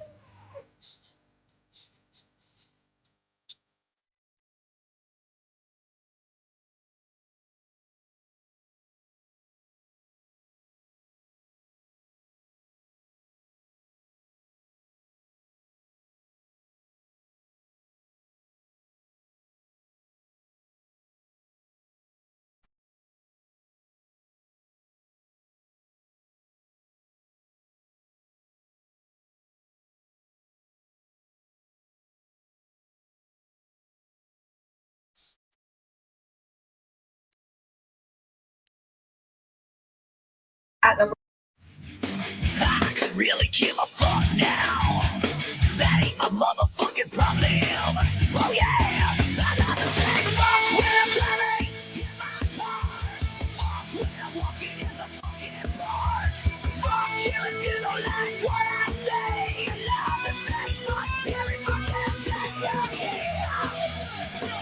I love the same fuck. I love the same fuck. I love the same fuck. I love the same fuck. Well, I hope I could really give a Pretty. Good. Pretty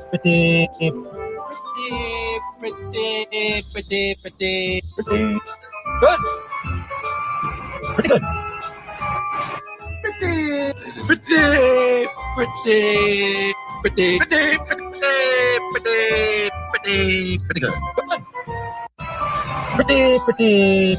women is men are using what's preventing women is men are using condoms. What's better than using a condom? Preventing the seed from attacking a woman outside rather like that's very gay. It's gay for a woman to be not birth control, like denying the creation of life. It's gay for men and women to be not men, texting each other all day, watching Disney movies and highly playing the sort of calm, and then in your own adult will get involved there. They're not going to get married. I'm not saying that any other woman. I'm saying all of this nonsense that's modern dating culture is extremely sterile and unserious.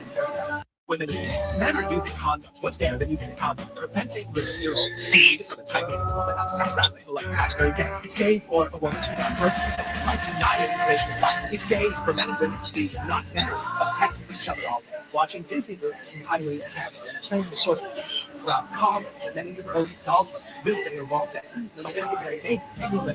I'm not saying that any other woman. I'm saying all of this nonsense that's modern dating culture is extremely sterile and unserious. women is men are using condoms. What's better than using a condom? Preventing your own seed from the type of woman that's surrounding like very gay. It's gay for a woman to be not birth control, like deny information of life. It's gay for men and women to be not married, but texting each other all day, watching Disney movies and cuddling together, playing the sort of college, and then even early adulthood, building a wrong day. And like, I'm not saying that you gotta go saying if you know she wanna fuck, bang her. She all on your nuts, bang her. The bitch is too drunk, bang her. I ain't no punk nigga, I'm a banger. Jenny, I'ma bang that bitch. Vanessa, I'ma bang that bitch. Whitney, I'ma bang that bitch.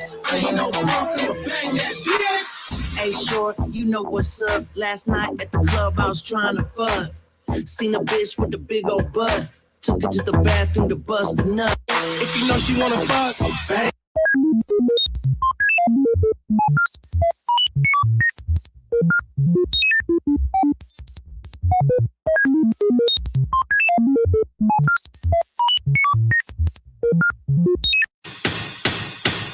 Bück dich, befehl ich dir. Wende dein Antlitz ab von mir. Dein Gesicht ist mir egal. Bück dich.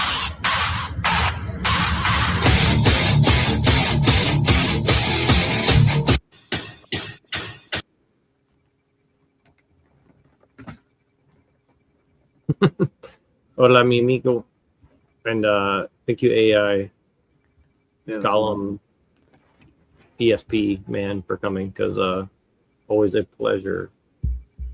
Twilight is missing in action. Pill Eater is also missing in action, but Machine is here, and I've just disgraced him with my terrible videos. So. Apologize. Yeah, it's all good. Yeah, we started off totally in a different direction, and now we're all the way on the other side over here.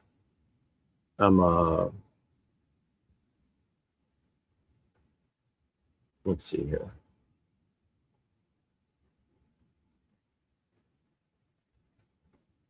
What's on your radar today? I saw some rumblings in the panelverse, but nothing really super notable. Just like Tommy versus NPC, and yeah, that's what I saw too. Yeah, and I thought it was kind of like, I mean, it was honestly funny to me, but maybe that's because I'm fucked up. I don't know. But okay, like a lot of people enjoyed it. For some Everybody reason. Keeps asking me about the Cliff-Off and the Sephiroth and why Messafid, Demiurgic, or whatever. It's He's simple. awakened from his slumber. The Cliff-Off, the Sister Opera, the night side, as I prefer to call it, is really serenade us with pagan this talk of the Cliff-Off in origin. Okay.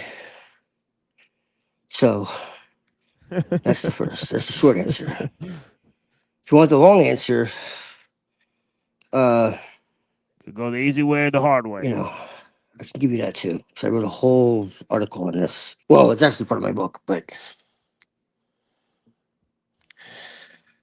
yeah, he can't hear me, so I could just react. It follows the same principles as shamanic soul travel, ascent through descent,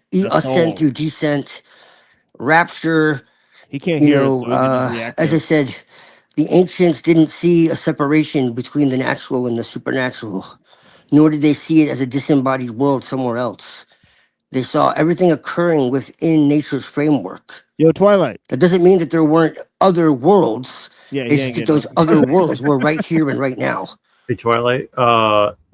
Avian and Machine said they can hear you, but you can't hear them. I can hear Avian. I can't hear Muhammad though. Blessings. Oh. It's all good. It's all good. We'll just keep it this way. Can I make some comments I'll now? just react to him. First, I want to say this. National Socialists, they did not care about nature that much. Like Nazi Germany, they did a lot of virtue signaling. For example, Hitler would claim to support animal welfare, but then he promoted animal testing, welding, and financed Göring's hobby of hunting. The Nazis used animal protection rhetoric as part of its self-image, like in a Machiavellian sense, Who and said that? propaganda, while simultaneously supporting or permitting practices that caused massive animal suffering when it served military, scientific, or elite interests. And Who said that? that And when was you it can written? actually Before or after the war? Göring and their welding, they did welding and stuff. Yeah, They do yeah, do yeah. welding. Yeah, they Yeah. did. Yeah, they did. For Who military said? purposes. Right. Yeah. Yeah, they did welding Skelter. for sure. Yeah, but Yeah. they loved animals in nature. That's not a Well, question. but that's one thing to claim you love something as a rhetoric, but another thing to follow it through. No, they really did. So then So why I'm would they guessing. go support animal testing? Like, they even have vivisection and stuff. Yeah, it was a Yeah. technocracy. It just... Yeah, it's a technocracy. You see, I could say I love animals and then I go and support animal testing or vivisection or welding and stuff. Does that mean I really love animals? It's not authentic. Well, if you want to heal the animals, you have to kill some to know how to heal them, right? That's different. The problem is with industry and with Crack a few eggs. the growth of industrialization. You see, that's the problem and stuff. You see, they were a technocracy and stuff, so they did have to do stuff like welding and but Well, even if they were hold on, if they were a was trophy Buddhist, hunter. if they were a Buddhist technocracy, would you still be angry at them? Well, Buddhist and technocracy do not go well together. But let me address something else. Göring was a trophy hunter, and Hitler, who supposedly loved animals, actually financed his reserve, and he promoted Göring being a trophy hunter. I mean, kind of like how the Habsburg, they would go around and they would hunt elephants, and they would cut off their head and mount it on the wall, and Göring was into that kind of stuff. So this is the thing. It's just the mixing politics with spirituality with fucking environmentalism like that is just ridiculous. And another thing is that I want to say is that like yeah, another thing is that uh, uh yeah, I mean that's it. But there's some other things I wanted to talk about that I don't know Yeah, if I he's should bring gone. up, but it's just like all that Freemasonic stuff, and I don't know if and the O9A and stuff. The O9A and stuff. I Okay. don't know if I trust them. That's stuff Oh. like O9A. Oh, there you are. Okay, so Can you hear me now? the night side, yes. Okay, nice. The night side, okay, the Sitra Akra, what became the Qutloff, okay, is a later invention. All right, and every Gnostic source worth anything, even pagan, the demiurge cannot originate. It copies, freezes, and externalizes. It operates through daylight logic, hierarchy, law, command, visibility, fixation. Okay, if the night side were demiurgic, it would show rigid structure, external authority, compulsory belief, and fixed moral boundaries or binaries. Sorry, it does the opposite. Okay, before Abrahamic and imperial overlays, the night side meant liminality, in between states, threshold states, descent, catabasis, not full, chthonic intelligences, earth, body, blood, rhythm. Nonverbal gnosis, dream, trance, intuition, and symbol. Cycles, death, regeneration, and return. This is found everywhere. Eleusinian mysteries, Orphic rites, Egyptian duat, Sumerian of Hinata's descent, Shakti and Kali traditions, Bon and pre-Buddhist night yogas, pagan witchcraft, and folk rites. These systems do not produce obedience, they produce initiation. This is again why it's not a religion, but I'll go blue in the face explaining this. The sleight of hand is that dark equals demiurgic. This is post-corruption propaganda. Nocturnal rites threaten control that bypass priesthoods, operate internally, and cannot be standardized. The Archon imperial systems demonize night deities, inverted descent into sin, reframe gnosis as temptation, and externalize salvation into daylight authority. Result, night becomes evil, day becomes order, logos is severed from Sophia. This is culmination of symbol, not ontology. The archons do not operate well in liminal, trance, erotic, or imaginal states. They require fixation, belief, fear, and external authority. The night side dissolves fixation, destabilizes imposed narrative, re-embodies perception, returns agency to sensation and intuition. That makes it anti-archonic by function, regardless of later distortions. Because there is a corrupted night current, but it's secondary, not original. This is why people get confused. The original night side is organic, cyclical, and initiatory. The corrupted night side is inversion, fetishization, power games, and ego inflation. The demiurge cannot create the night current, it hijacked it, just like it hijacked kingship, priesthood, sexuality, language, and timekeeping. No one argues we should abandon language because it's been hijacked. Same logic appears here. Because the demiurge cannot generate liminality, only stimulate order, the night side predates it and disrupts its control mechanisms. What looks dark is often simply ungovernable by daylight authority. If the night side were demiurgic, it would produce obedience. Instead, it produces individuation, gnosis, and return to source. The real divide is not light versus dark, but organic perception versus imitative control. The night side belongs to the former. Simple. Yeah, Darkness is so ignorance, that's descent. cool. Yeah. So, Yeah, so I mean, those are well, your someone was asking me earlier, ESP was asking me, why do I work with the clip offs? You know, everyone thinks it's Jewish. And I'm just like, well, no. It goes back to all the ancient mystery schools. When you really understand what it's talking about, they I mean, they turned the pagan gods into demons. It's that simple. And they tell you as much. I mean, that's not even a hidden thing. I All the mean, other gods are demons. So, yeah. yeah, yeah. I mean, I respect your views.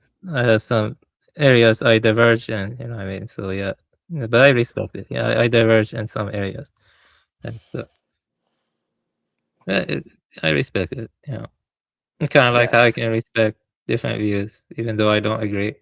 And so what is it you want to talk about regarding that? So yeah, that's a lot to read. Well, I was just explaining it to ESP. Yeah, that's cool. Yeah, yeah, I got it. Yeah, Panel. I keep close. Hold Well, on, my girlfriend is well, calling me, and she's gonna keep knocking me off panel.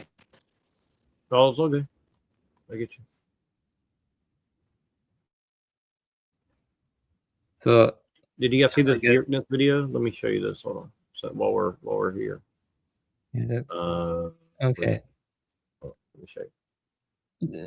This one. No, this one. Symbolism, and I'm going to explain it to you.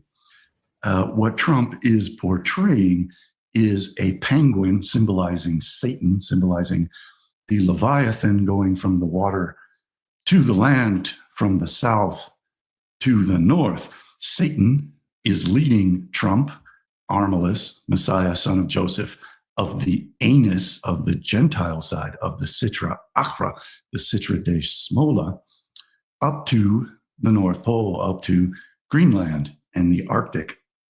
The penguin is obviously a southern bird, not a northern bird. It is the inversion of the poles. It is the flipping over of the Sephirotic tree and the I don't know, like an hourglass. Like, you know, like Bjorkney, I think he gets some things right. Like, he gets a lot of things wrong. Like, he bullshits a lot, to be honest with you. And I don't know this penguin stuff. You know, well, it reminds me of Tim Osman machine. Yeah. You know what I mean? Maybe that's what's behind his little like penguin. Yeah, he also thinks, you know, but you know, it's not that. He thinks Jesus was Satan, though. To you know, I don't know about that, but you know, oh, stuff like Yeah, I mean, he has some weird beliefs, but he seems to Yeah. know something about the Kabbalah, though. Yeah, yeah. I mean, yeah, I guess, yeah, but yeah. Does he know Hebrew? Actually, I never looked into that. Like, did he actually learn Hebrew, or? I don't know. I'm kind of don't know much about him other than, you know, the basics. So I'm not sure exactly what his deal is. I just think it's interesting. It's like, I don't know where this penguin symbology came from, but it reminds me of Tim Osman. We know a guy named Tim Osman who always uses this penguin stuff, and he's like a Crowley fan, and you know, he's always like dissecting. Hitler. Yeah. Who said that? 93. 93. Oh. Yeah. So did you see that Beardness is saying Trump is going to love is the kill law, love under will. Yeah, like like about Daddy Mustache Man. Don't say his name because you're gonna get this channel banned. Well, I mean, I said it on I'm my not that channel. worried Nothing about it. happened. I'm So not that worried about I don't think they care anymore. After they put David Icke and everybody back online, I don't think they fucking care Yeah. anymore. I just Honestly. want to ask you something, Twilight. I just want to get Yeah. yeah. Okay, like Hitler. Okay, why Yeah, are you? I'm just done giving a shit, like Yeah, at all. Like I'm just yeah, done, but completely done. yeah, Like yeah. I just don't give a flying fuck at a rolling Cheerio. If people want like sources, I can give them to them for like Yeah, days. yeah, You have to be careful what you read about shit like after the war, because like I can show you how the Soviets like created all kinds of bullshit about the war, and then like it wasn't revealed until like the late 2000s, bro. No, yeah, the early yeah, 2000s. So yeah. I like get for like it. fucking all those years, everybody thought that the Germany was responsible for it, and then Yeah, but lo and behold, not till the 2000s did they find out. Oh, it was actually the Soviets. So I'm just saying, dude. Like, believe yeah, what you want, but the problem I I'm just had. saying. Look, Yeah, even if you have a neutral perspective, you know, which ultimately, really, if I'm not trolling, I do, because we really yeah, don't know. yeah. I Me just too. do it to get people to fucking think. Yeah, but Because it's like, look, you can question Mao, you can question Stalin, you can question Pol Pot, everybody else, but as soon as you mention his name, the fucking earth shakes. yeah, Okay, yeah. and I I just agree. think that's interesting. Why? But I mean, but my question is like, you're That's the going from question. like He's dead. He's long you're going dead. from yeah, He's you're going gone. from like mysticism, Gnosticism, and then you're like going to Hitler, like I mean, Well, like look, Hitler, he what would seem like he's a lesser explained it to evil. you just now. What he said is that it's a I troll mean, because I'm just everybody's saying, like, what jumping do we on this, really like know jumping on about Hitler's him? dick. What do we really Like, know about National Socialism? what he's saying It is was like given to us everybody's. by Hollywood. Yeah, Like I get Steven that. What he's saying is Spielberg, Steven Spielberg everybody's gave us sucking like Hitler's all dick on these both sides of the documentaries and stuff about it. We got all this stuff like post-war from the Soviets, Yeah, I get it. about But what how they were Twilight's so trying to great and say they in were like street the slang is get off saviors Hitler's. of humanity and He's trying to say all get this off Hitler's nonsense. dick. And it's like, well, what actually happened in Germany? Like, why would the war start? Was there a book called Germany Must Perish that talks about the final solution of the German race, the end of the German race? Yeah, Right? No, that's a conspiracy theory. yeah. That You that, got that to book doesn't give an exist. opportunity to You respond. know, Like Andrew Kaufman or whatever the hell his name is. Like he literally says the final solution to the German race. They use that term. Okay? So yeah, that's okay. all I'm saying, man. And Yeah, that's I not the get only you, man. book. Like, let me Okay? So respond. I Yeah, know that if I read a book that told me that my race was going to be exterminated, I might be a little mad too, especially if yeah. all my people are being sold into sex slavery and they're taking over the economy and the media and all that. I might be a little fucking mad too. You know, Yeah, I got uh, it. Okay. and the fact that he wanted peace with everybody and all of that. I just it's just a hard sell for me that he was some monster. you know. So that's Yeah. just Let me that's just how respond I now. feel about it. You talked Was the enough. was Let me the National say about that. Socialism turned into something sinister after the fact? Yeah, I mean that's obvious, but it's also obvious that he was betrayed by a lot of people, and he was actually too fucking nice, Can and people that hear was me? most of the problem. Is he was naive and thinking he could have Yeah, peace I with can hear you. everybody, Yeah, and they yeah. turned on him. Okay. Allies and you know enemies.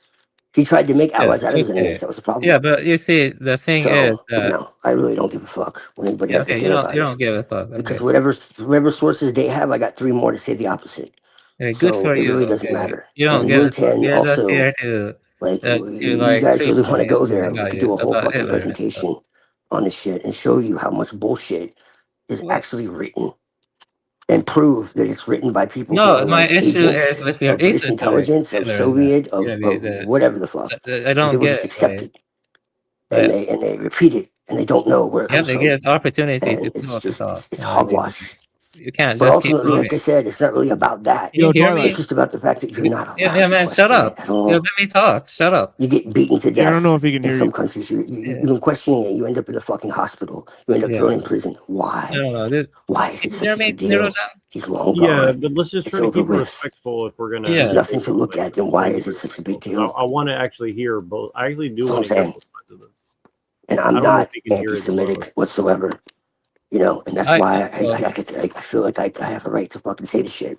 Because I So have Twilight, friends. I have okay. friends that are Jewish. One of my best friends is Jewish. I You kind know, I have no hatred in my heart towards anybody, towards any yeah, good race. for you.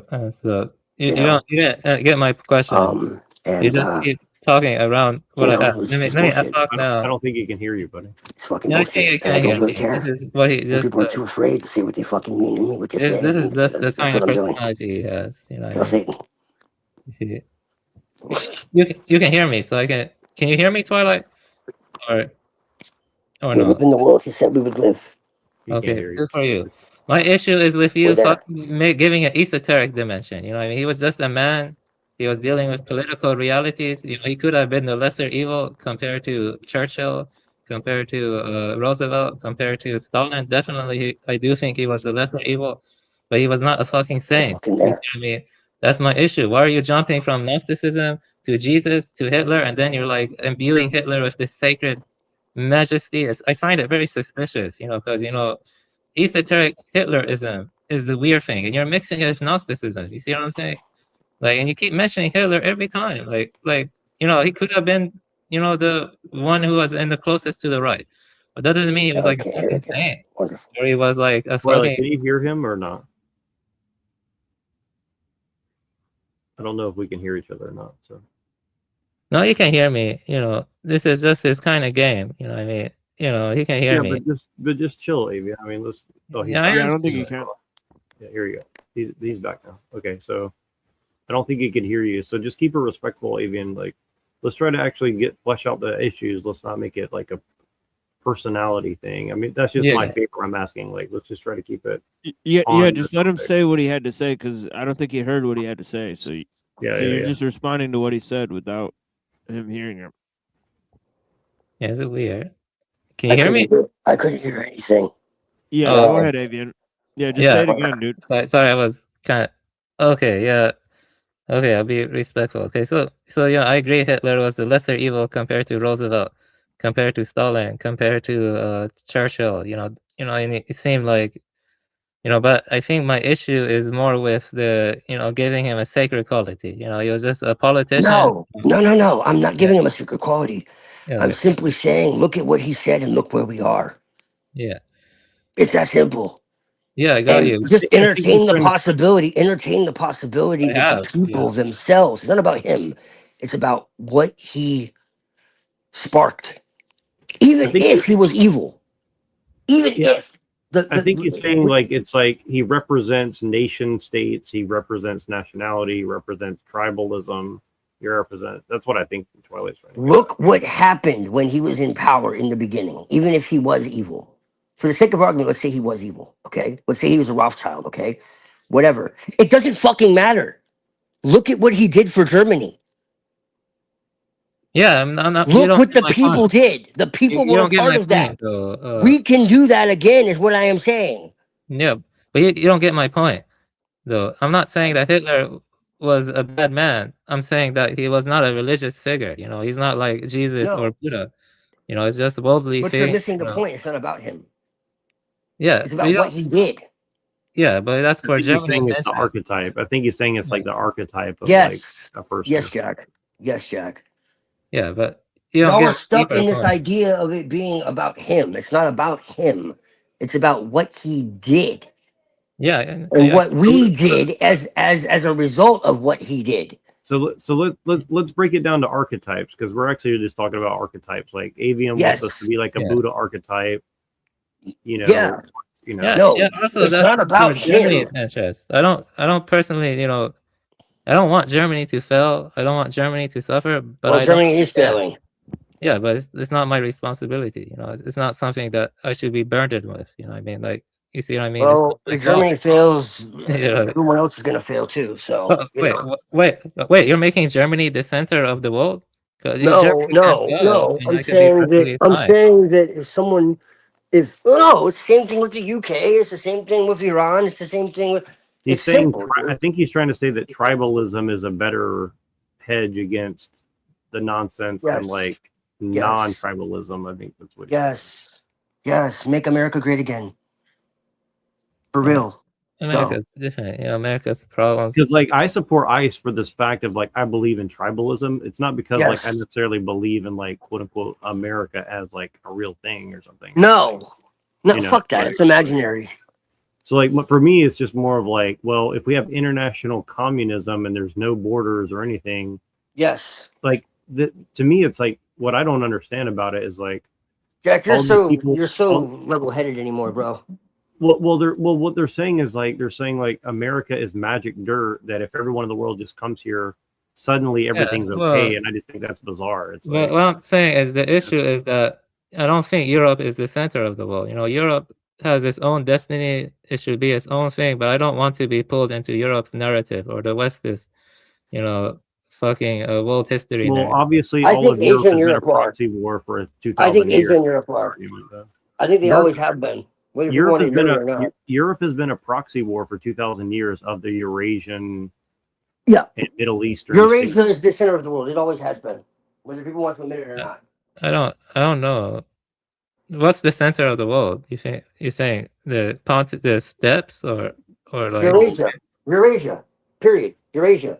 From Jerusalem to. No, I don't agree. I think South America had interesting history too. I don't think there's any center of the world. What did they bring into the world though? I'm not denying they have a very incredibly advanced culture and all that. Like I totally agree with you. They have some of the oldest culture on the planet if you really like do the history. But I'm saying, what did they bring into the world? It's not about what you bring. See, that's a technician's mentality. You see what I mean? It's not about what you bring to the world or what innovation you bring, contribution. But I feel like Pinoid right now. But it kind of is. No, like I agree with you. Like the Sumerians and like Göbekli Tepe and like Nan Madol and all. Yeah. But like practically speaking, to like into civilization, into the world, like what did they actually bring? You know what I'm saying? Like who created automobiles and like fashion and like like let's talk about like technology and you know what I'm saying? Like you're contradicting yourself. And food and like you said Eurasia. Now you're saying Europe. Like no, Eurasia, Europe and Asia, Eurasia. Yeah, Europe and Asia. That's not a contradiction. Eurasia. Yeah, Europe but Samaria is in Eurasia. The Samaria. Yeah, it is.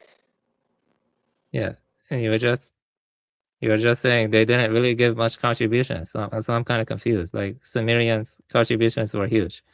So I'm like, but it's not really about contributions to me. Like, it is. When you're talking about the center of the world. I don't think there is a center.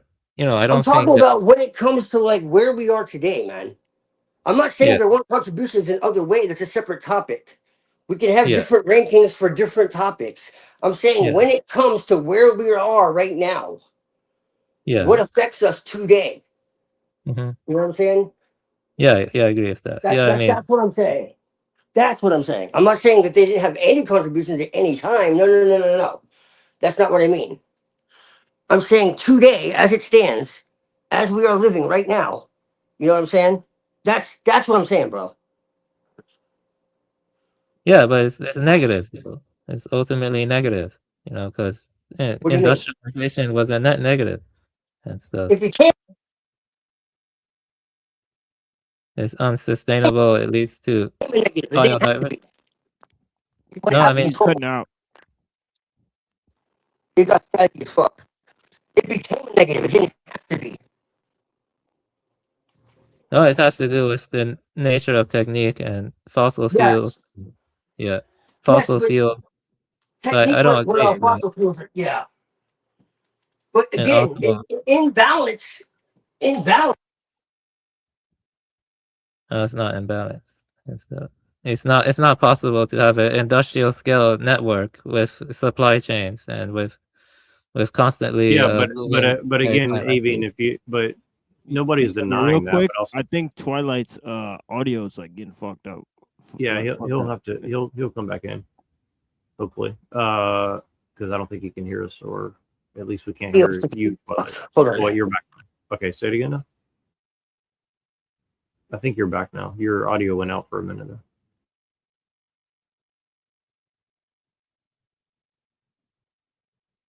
Yeah, yeah. He's back. Hold on. Yeah, this is It's not weird. me, man, because it's staticky as fuck. Huh? Okay, wait, maybe now it's better. No, it's getting really staticky. I don't know. Yeah, I can hear you now. We can hear you now. Okay, why am I Well, what I was saying is, like, even if it's true what Avian's saying, like, obviously, if you just take away fossil fuel tomorrow, like, the balance, quote unquote, is going to be like 6 billion people dead overnight. So, I mean, maybe not, but probably. I mean, I would say. Well, I say I like Penti Locola because I know what you mean. yeah.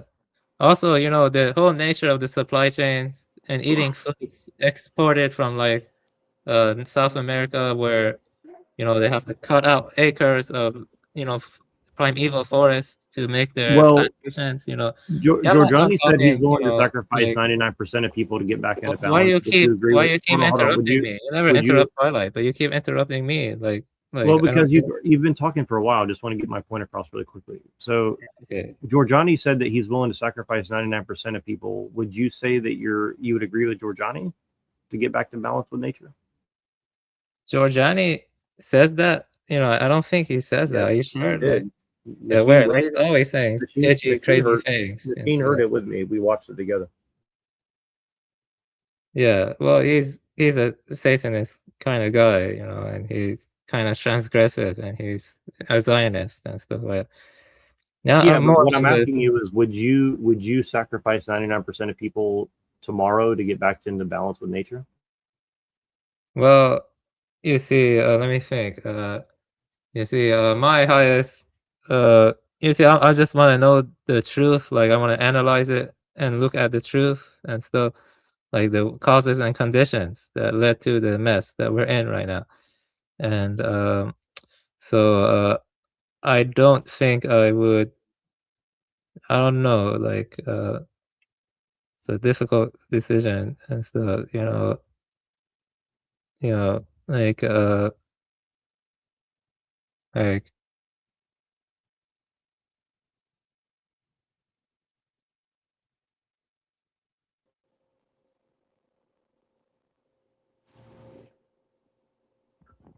Yeah, I would say a big hell no to that one. Yeah, but the thing is, let's destroy all humans. I think we should.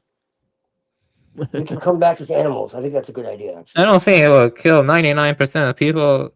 I mean, that's what you said. Like, you think that humanity has lost their chance of evolution, and so like something else should replace them. And honestly, I can't say I completely disagree.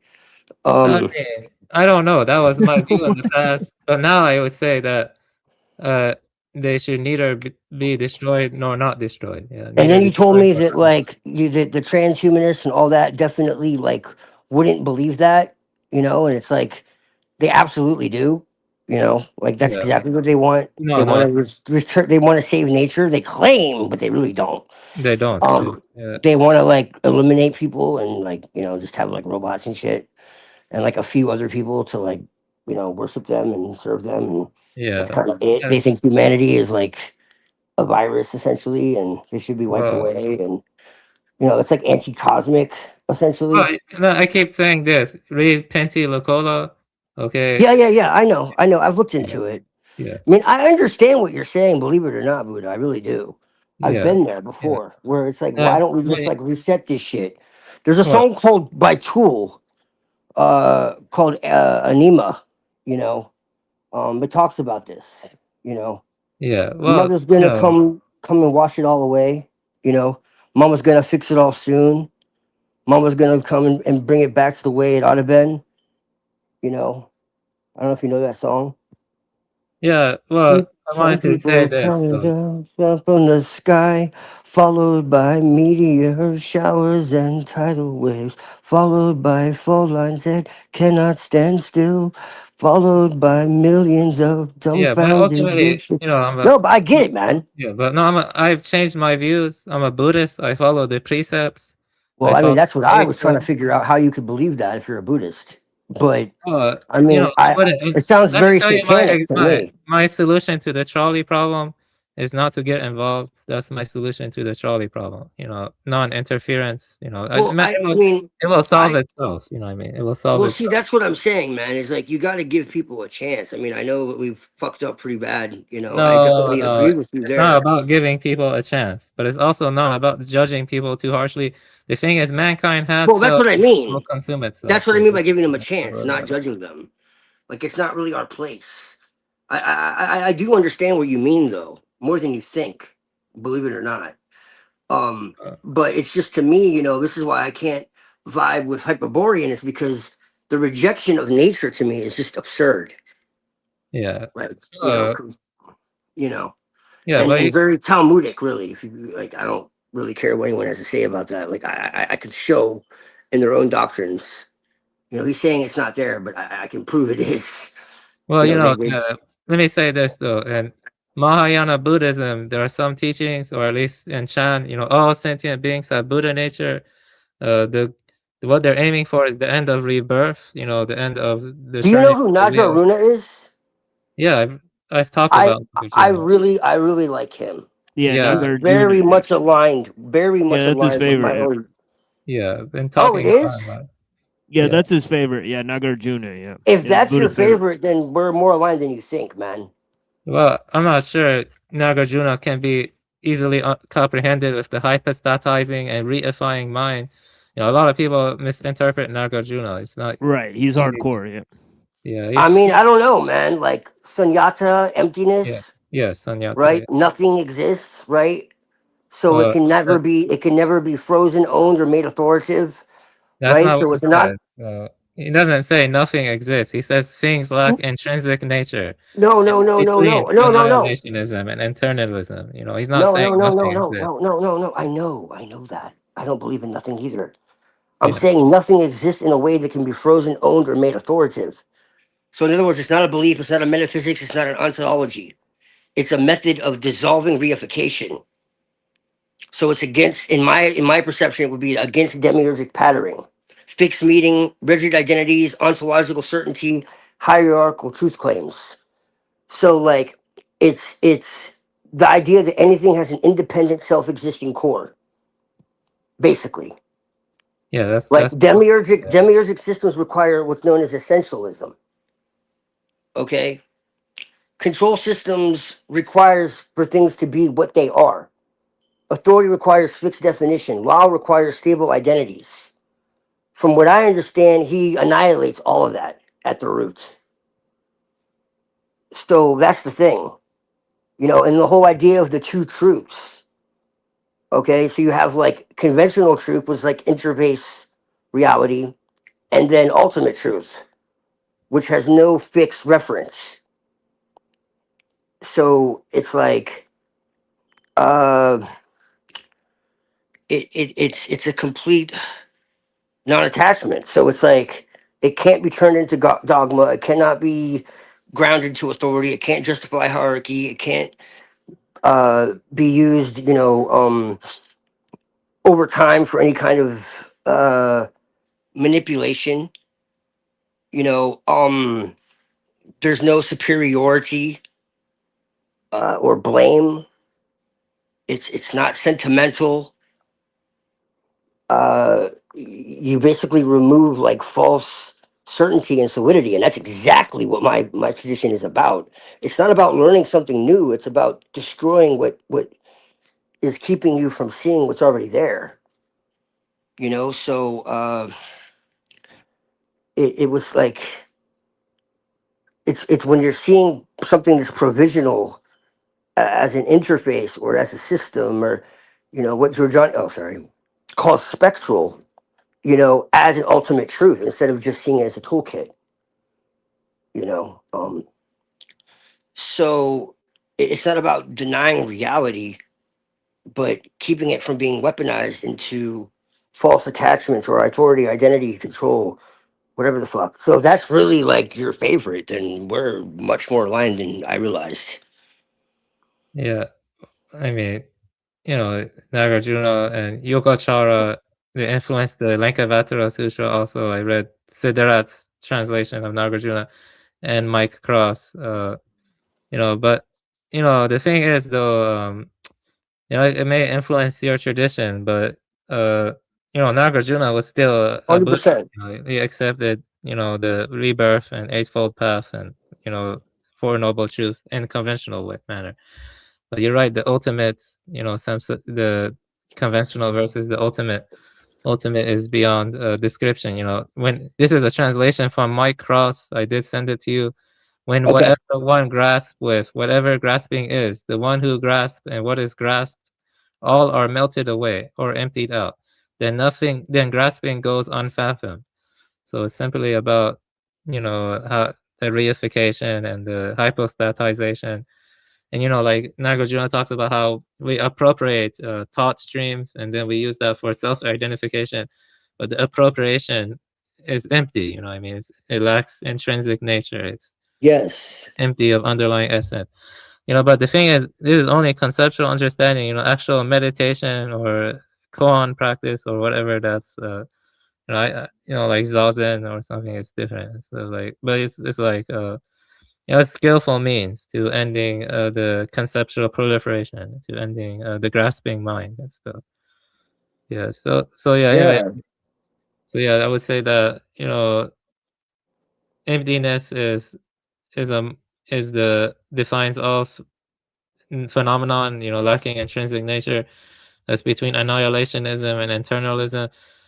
I would say all sentient beings have Buddha nature, but the goal of life is to, at least in most of Mahayana or Zen, is to end rebirth. Because in the Lankavatara Sutra, it talks about repository consciousness, which is the storehouse consciousness, which contains traces of one's grasping or the habit energy that can influence one's projections. And as like the Lankavatara Sutra says, all projections are just perceptions of the mind, and it's due to grasping and the habit energy, and that can influence the sprouting of the next life. So there is a rebirth, and I think I experienced rebirth, but I mean past life resurrection.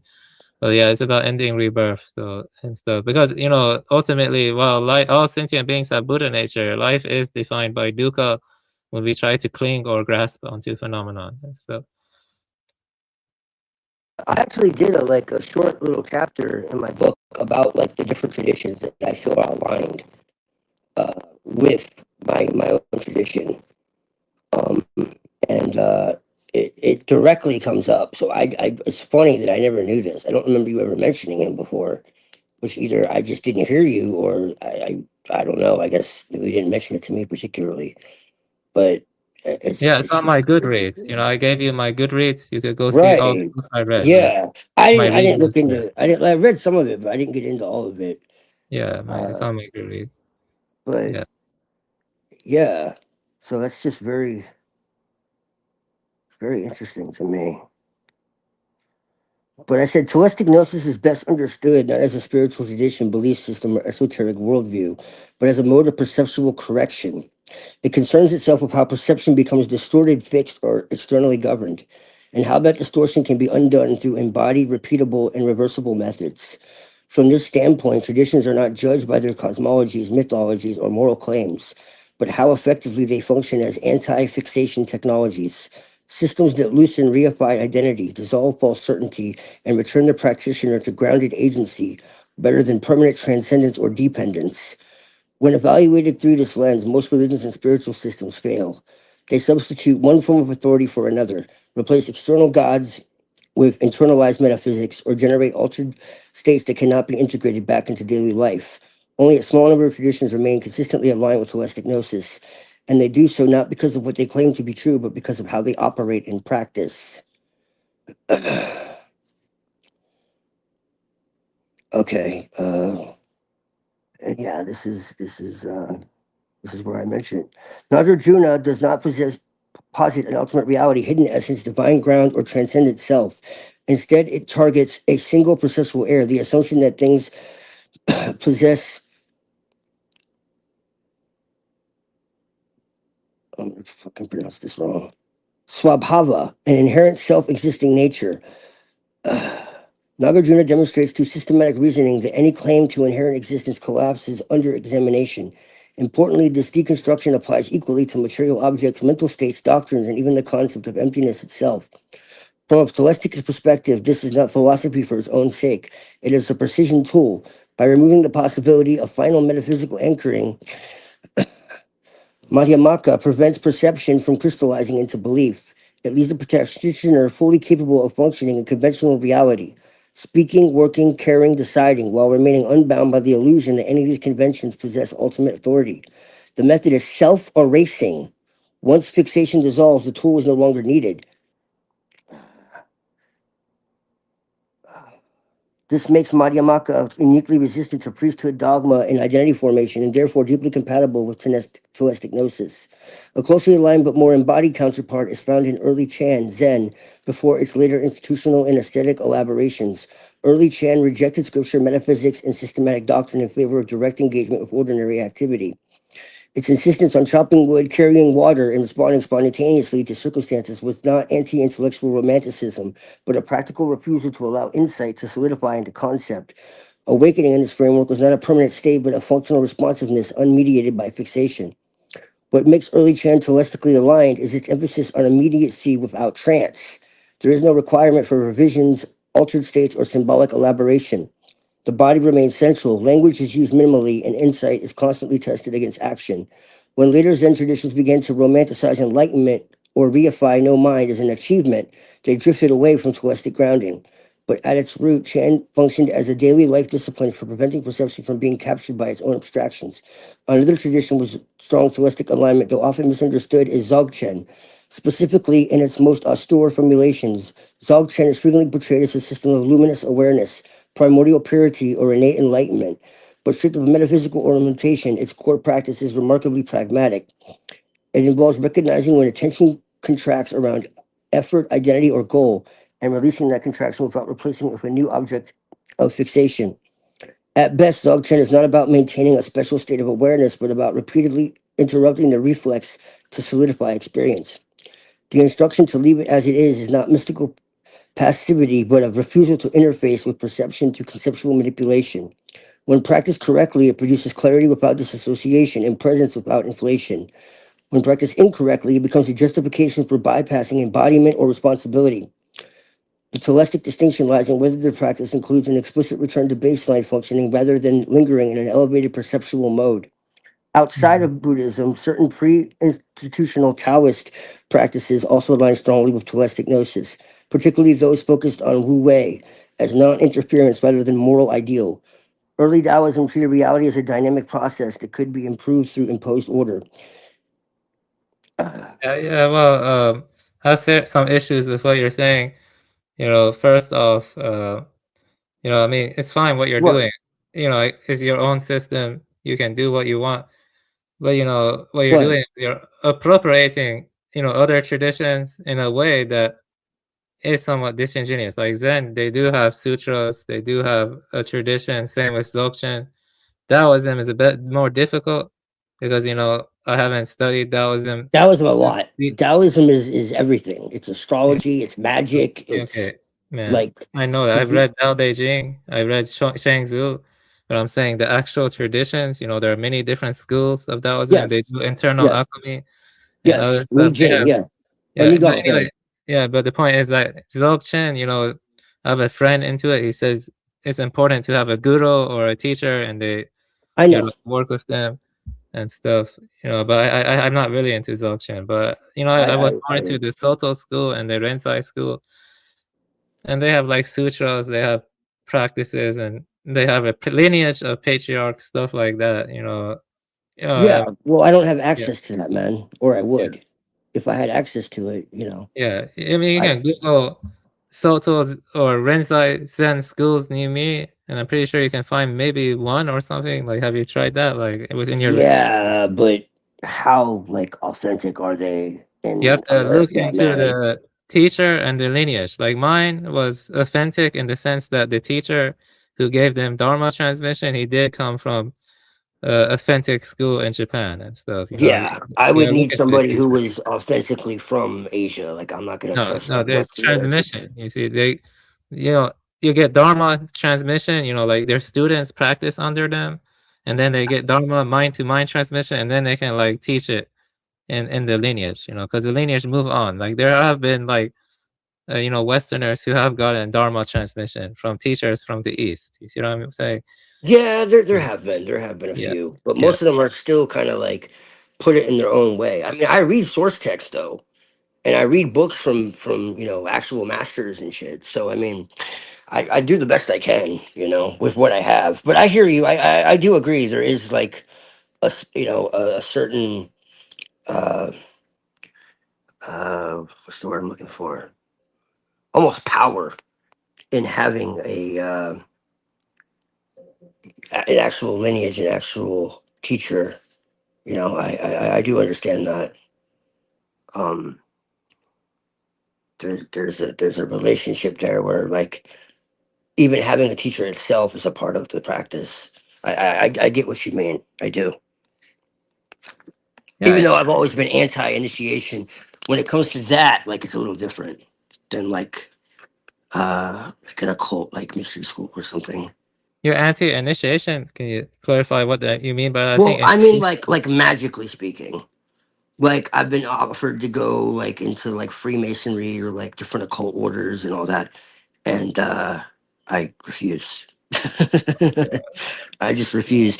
But like when you're talking about like Eastern traditions, it's a little different. no, I mean when you initiate and take up your vows, I do think it's pretty important. Yeah, but Right. to do that thing, yeah. Yeah. Yes, yeah, yeah. Yeah. I've always been self-taught with everything.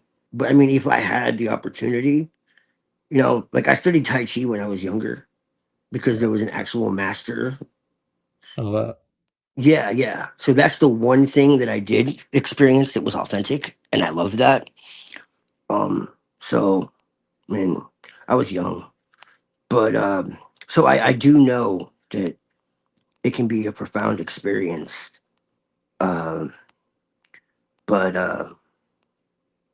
yeah, like I just make do with what I have, man.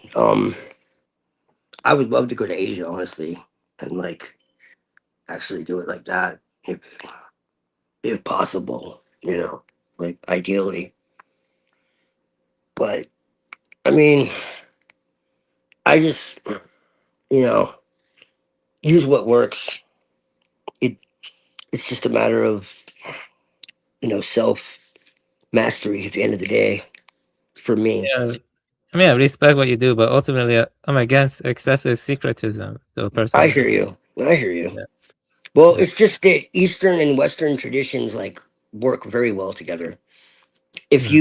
you look into Ben Bell Wen, she's a Taoist from China, and she incorporates like Western magical tradition and Taoism, and she gets into like why they belong together and all Yeah. that.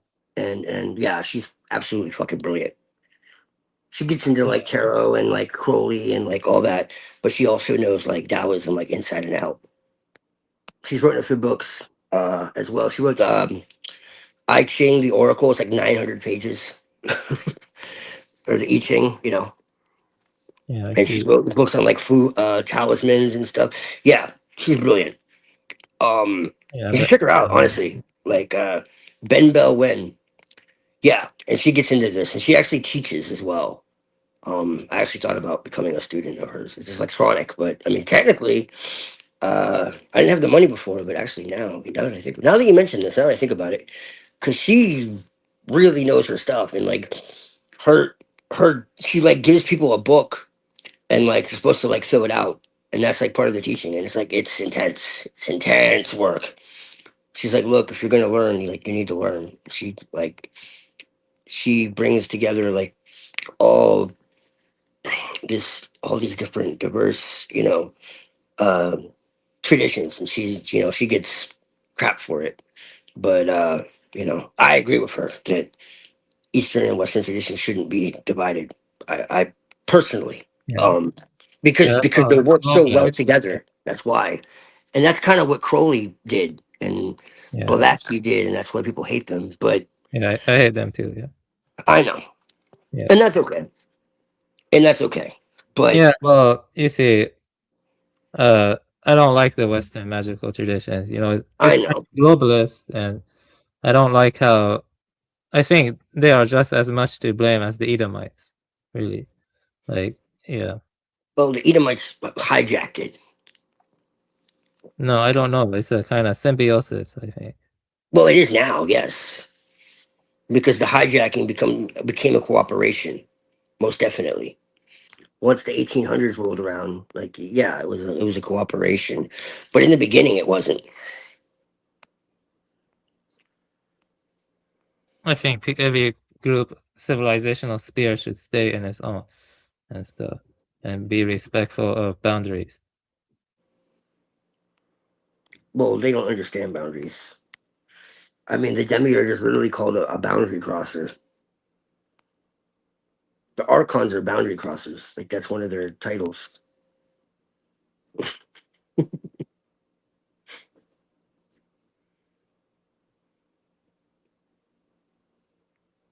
Yeah, I think everyone has their own approach and such. But mixing East and West, that is globalist. In nature, you see what I'm saying? If you do it politically, I mean, in the sense of like I'm talking about on an individual level. individual.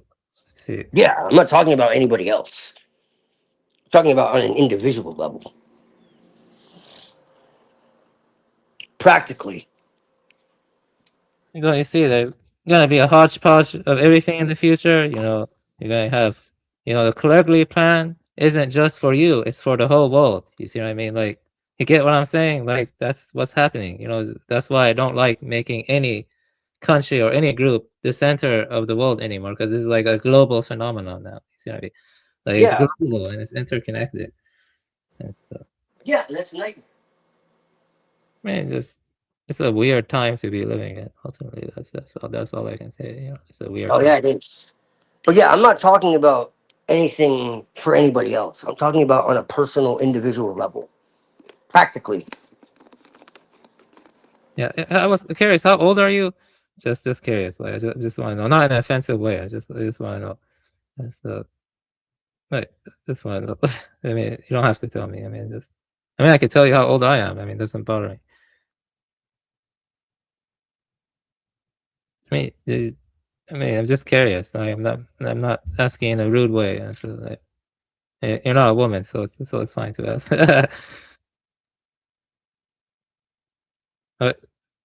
Did you cut off? Well, I'm 36, so I'm 36. Yeah, I was just curious how old are you? Wait, can you guys hear me? I can't hear anyone. It's yeah, like dang, I have to leave and come back. It's like, yeah. Oh, I can hear you. I guess he just left. Yeah.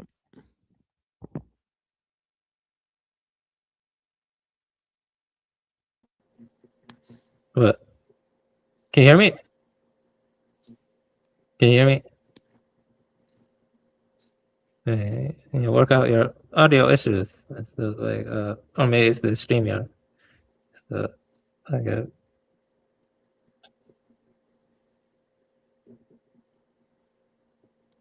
Yeah, I can't believe I'm up so late. So can you guys hear Twilight? I can't hear it.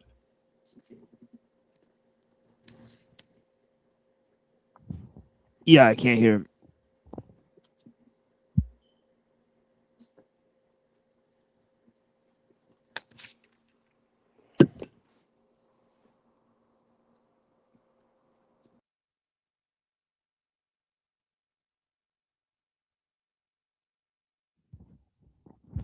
Wow. What do you think about mixing a bunch of different stuff from various traditions into some kind of secretive cult, TML, like not cult but system? What do you think about that?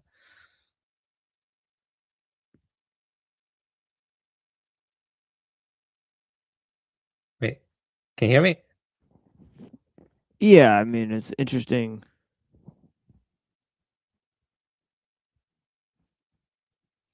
You think it's bad, or do you think it's good, or do you think it's okay, depending on the person? What do you think, like in terms of modernity and the globalism?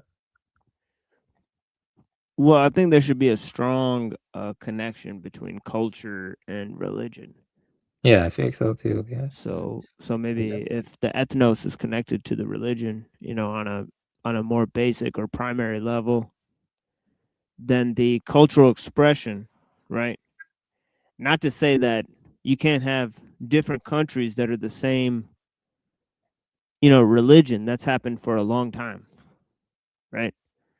But usually their expression of that religion was tied to some cultural framework, right? So yeah, but the thing is, throughout the ages, it can change. Like Afghanistan used to have a lot of Buddhists, like Balkh, and even they found Buddhist statues in Iran. Like they excavated it in the south of Iran. So that stuff was wiped out by both the Zoroastrians and the Muslims, so the Buddhists and the Mongols, yeah. So they're gone now. So yeah, but I think after communism spread in the East and also Meiji era Japan, I think Buddhism is no longer strongly believed by the East as much as in the past. Like like you have people like Dojin and you have people like Nichiren. Nichiren is kind of controversial. Nichiren was a part of a different kind of school, and you know about Nichiren or no? Or Nichiren?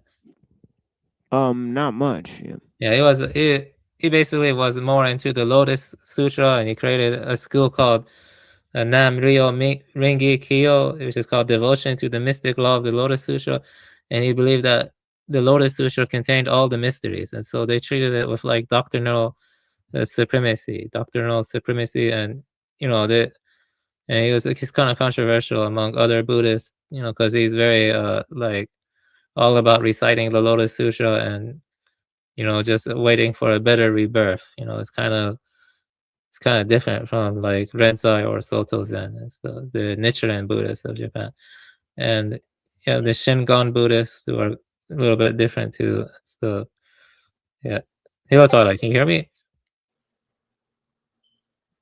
Yeah, I still can't hear it. So I have returned. Yo. Yeah. Yeah. Tell Satan. Okay. You can hear me? Yeah. Okay.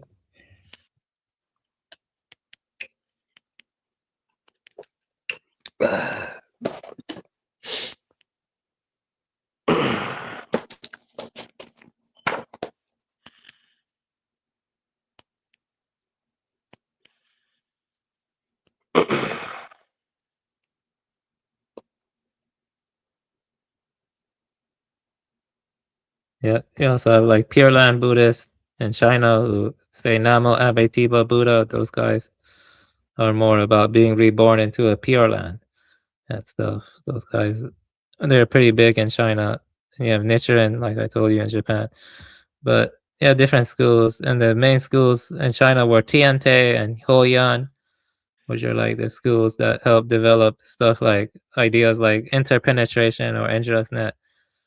In India, you had Yogacara, you had Madhyamaka, you had different schools. I think even Dharma Kirti was one. He didn't really get that popular. I think he grew in Tibet. And so like Indian philosophy and the developments of it and Chinese philosophical developments, they can be pretty vast in the Buddhist history. And so in Central Asia, the biggest form of Buddhism was Sarvastivada, which went extinct and stuff in Afghanistan and stuff. Those guys thought dharmas exist in past, present, and future as an element of being internal. The dharmas, the Sarvastivada. But the Madhyamakas argue dharmas are provisional, and they lack intrinsic nature. You know, like we were talking about. So they don't have an element of being internal, and do not. And in Madhyamaka, Nagarjuna, Nagarjuna's school was called Madhyamaka. You know, Mahayana was a mix of like Madhyamaka and Yogacara. Yogacara is like mind only school of Buddhism. That's the that's the you can get lost in Indian philosophy, and I know a lot about it. I took a class and I read some books and stuff. You know, you had Indian materialists. They were like called Travakans. I forgot what they called it. They were kind of weird. They were very atheistic. Yeah, sure. Yeah. I know what you're talking about. Yeah. Yeah, Charvaka. No, Indian. I forgot what they were called. Yeah, I see here. How you spell it? Yeah, what the fuck were they? Oh yeah, Charvaka. Yeah, Charvaka. They were a materialist. Yeah, and then you had, you know, like different schools of vendetta. Like, you know, we were talking about that, like Advaita, or like, you know, the Devata, which is dualistic. Devata is dualistic, and you have Advaita, Visha. I can't pronounce that. Vishta Data or something. How can you pronounce that? Vishta Devata. Yeah, that one is more qualified non-dualism. Yeah, qualified non-dualism for. Yeah, the East has its own philosophical legacy and stuff. You know, you can get lost in it and stuff. Yeah. I think the idea of repository consciousness is probably one of the most interesting ideas. Yeah. I think it has a lot of truth to it. Yeah. Yeah. I mean, memory is not in the brain. It's not in the brain structure. You know, it's in its own field, the interfaces with the brain. That's the kind of, and you know, the brain. You know, maybe, you know, it's kind of, that's why, you know, the idea, you know, like the analytic idealism of Bernardo Kastrop, he talks about dissociated boundaries in the field of universal consciousness, the mind at large, he calls it. But if there is like a field that prior to the projection of mind that is not extended, you know, that also, you have to also explain how where the memory is located prior to its emergence. You know what I mean? Like approximately speaking. So I think something like repository consciousness. Even Henry Bergson argued for an inverted memory code and stuff. He argued for an inverted memory code. So yeah, I don't think memory is like inside the brain. It's like stored in the brain. It has to be in like a, you know, field that is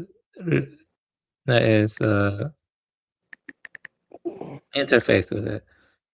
It's the interface, something like that. You there, Twilight? Yep. Oh, I see. Sorry, just multitasking. Yeah. Yeah. So yeah, I don't know what to talk about now, but you know, I want to talk about that. You know, there are a lot of problems now. You can look at it different ways: degeneration of tradition, loss of ethnos, loss of huh? What ethnos? It's degeneration. It doesn't exist anymore. Yeah.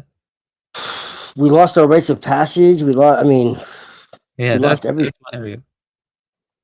Yeah, loss of biodiversity. You know, when species are driven to extinction, it's irreversible. When species are driven to extinction, it's irreversible. Yeah, I mean they've, you know, 40% family. 40% of monkeys or primates are endangered.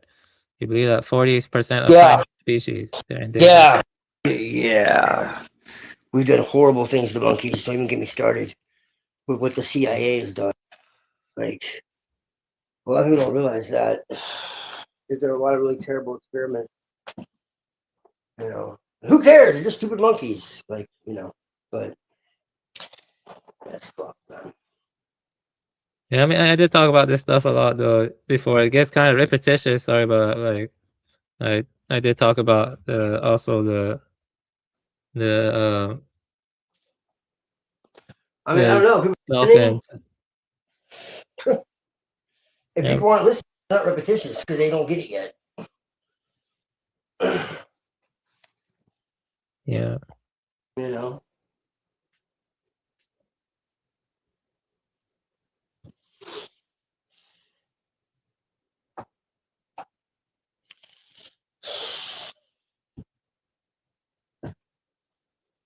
Where's Bjerknes at? He's been saying a lot of wild shit. Yeah, I Well, can he's read. mostly right. He's mostly right. He's mostly right. It's just that you just have to understand when you watch Bjerknes that he's looking at things from one. He's a specialist. He's looking at things from one angle. So it's not that he's wrong. It's just that he's looking at things from one angle, and he's really good at looking at things from that angle. But that doesn't mean that's the only angle. That's all. So when he says that Jesus is Satan, he's telling the truth from that angle because that's what they believe. You know, that's not what Bjerknes believes. He doesn't believe any of that. He does believe Bjerknes that. is essentially like a pagan. Yeah, he or is a Platonist. Like he's closer to like me. He doesn't believe in any of the Abrahamic stuff. So yeah, that's not what Bjerknes. People think that's what Bjerknes believes. No. He's saying that's what they believe. He doesn't believe in Jesus or any of that. He's saying they see Jesus as Satan, and it's true. Yeah, that is what they believe. So, just for anyone who misunderstands, like that's not what Bjerknes believes. Well, That's he what believes they that. He believes that believe. Jesus was initially, a psyop. It was initially a psyop. That's what he said. Yeah, it is. The Roman version is. I mean, I completely agree with that. He's completely right. You know, my only addendum to that is that I believe that there was a real Jesus who did exist that has nothing to do with the caricature that Rome created. That's the only difference. It was more like a Buddha. You believe in Hermes Trismegistus? Is that what you're talking about? Yeah. I believe that there was a real Jesus that existed that was more like a Buddha, you know? Yeah, but my tried to enlighten people and sounded alarm against the Edomites. And I think it's very important because he was antinomian and he sounded the alarm against the Edomites, which nobody else did. Are you saying Jesus was? Are you saying Jesus was Hermes Trismegistus? Yeah, you have. Yeah. No, but it's funny because people make that parallel. And I can understand why, to be honest.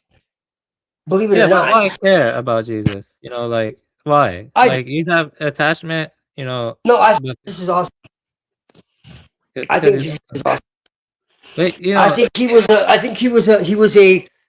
was an embodiment of the Christos, the aeon of the Christos, which is an agnostic idea, actually, that goes back further into the pagan mysteries.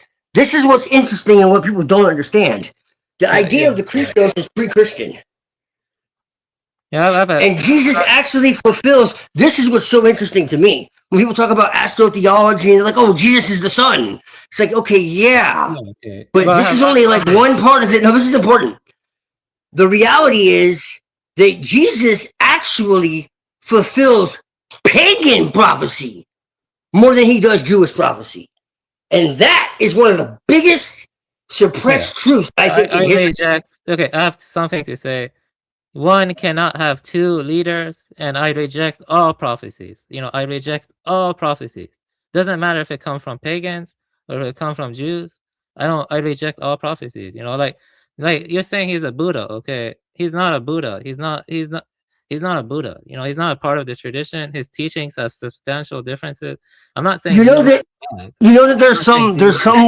there's some like Hindus that say that he was like an incarnation of like Vishnu and shit, right? Yeah, I know about that. But the thing is, though, when you get deep into like Brahma Sutra, Upanishads, you know, it's still different from Jesus too. Like those Hindus that say that, they're like treating him like an avatar or something, but it's not like central to their tradition. You know, it depends on the Hindus. Right. You know how many schools of Hindus there are? There are like so many schools of Hindus. Oh You know, yeah, there's hundreds. I know. yeah, I know. yeah, but yeah, like. Well, I'm not saying he's a Buddha. I'm saying he's like a Buddha. I didn't say he was a Buddha. I don't know what he was. He was a master of some sort.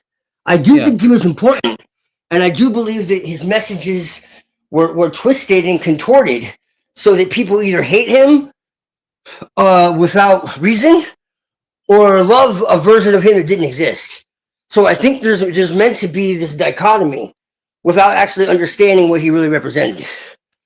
And so I'm neutral, and I just personally, from my own experience, and especially my experience with the Christos, personally, out of body, and all that, I think he was real. And I think that he embodied the Christos, the aeon of the Christos, and tried to show people their own divinity, and tried to show them the power of love over fear. I think it's really that simple.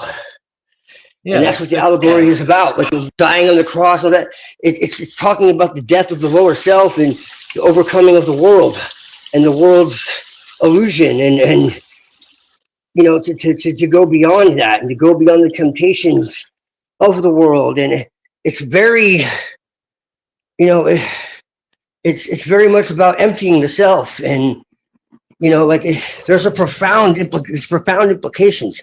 But this is not based on something I read. This is based in my own experience with what I can only call the Christos, that has zero to do with the religion of Christianity or Judaism. This is outside of that completely. And it goes back to what I talk about with, you know, like the books of you and like the apostle, like the Acts of read the book, The Acts of John. It was a Christian apocrypha that was taken out. You know, there's texts where Jesus is talking about Mother Earth, you know, and all this type of thing, and like parasites and how they can, like, you know, infect the body, and then by infecting the body, they infect the mind, and there's so much stuff that's been covered up that is like completely alien to the Romanized version of Christianity that, as far as I'm concerned, came afterwards. Because there were Christians in Britain and Ireland particularly, and Syria way before Rome. So what I'm saying is it's a great conspiracy, and that the Jesus that is preached by Rome is almost antithetical to the real Jesus that actually existed. So the Jesus of Paul essentially is a subversion of the actual Jesus who lived. And I believe that he was an embodiment of the Christos archetype. And that he was a man, but he became divinized. He became divinized. He became enlightened. And he tried to show the way. Yeah, but I have a question. That is a primordial way that all messengers and all, to put it in Islamic nomenclature, he was a messenger of Allah. And in Muhammad's view of Allah, like, honestly, it's not Abrahamic from what we've discussed, you know? So his interpretation of Allah is more in line with my interpretation of the originator than it is the Abrahamic God. Because we talked about this at length. And he even says that he thinks that the God of Judaism is the demiurge. So, you know, yeah. So, can I respond? But what's interesting, but what I'm saying is the Quran talks about how there are many messengers that are unknown. You know what I'm saying? Like, so yeah, I got you. I know. So that. this is the thing. Yeah, let me respond. Okay, so and Hindus talk about how everyone is Hindu, they just don't know it, and they accept all religions. You know, so I actually respect Hinduism because they say that everyone is Hindu, they just don't know it. It's like Baha'i or something, you know. But Sanatana Dharma, and Buddhism came out of, you know, Sanatana Dharma. No. You see, What was the response? Because it became corrupted.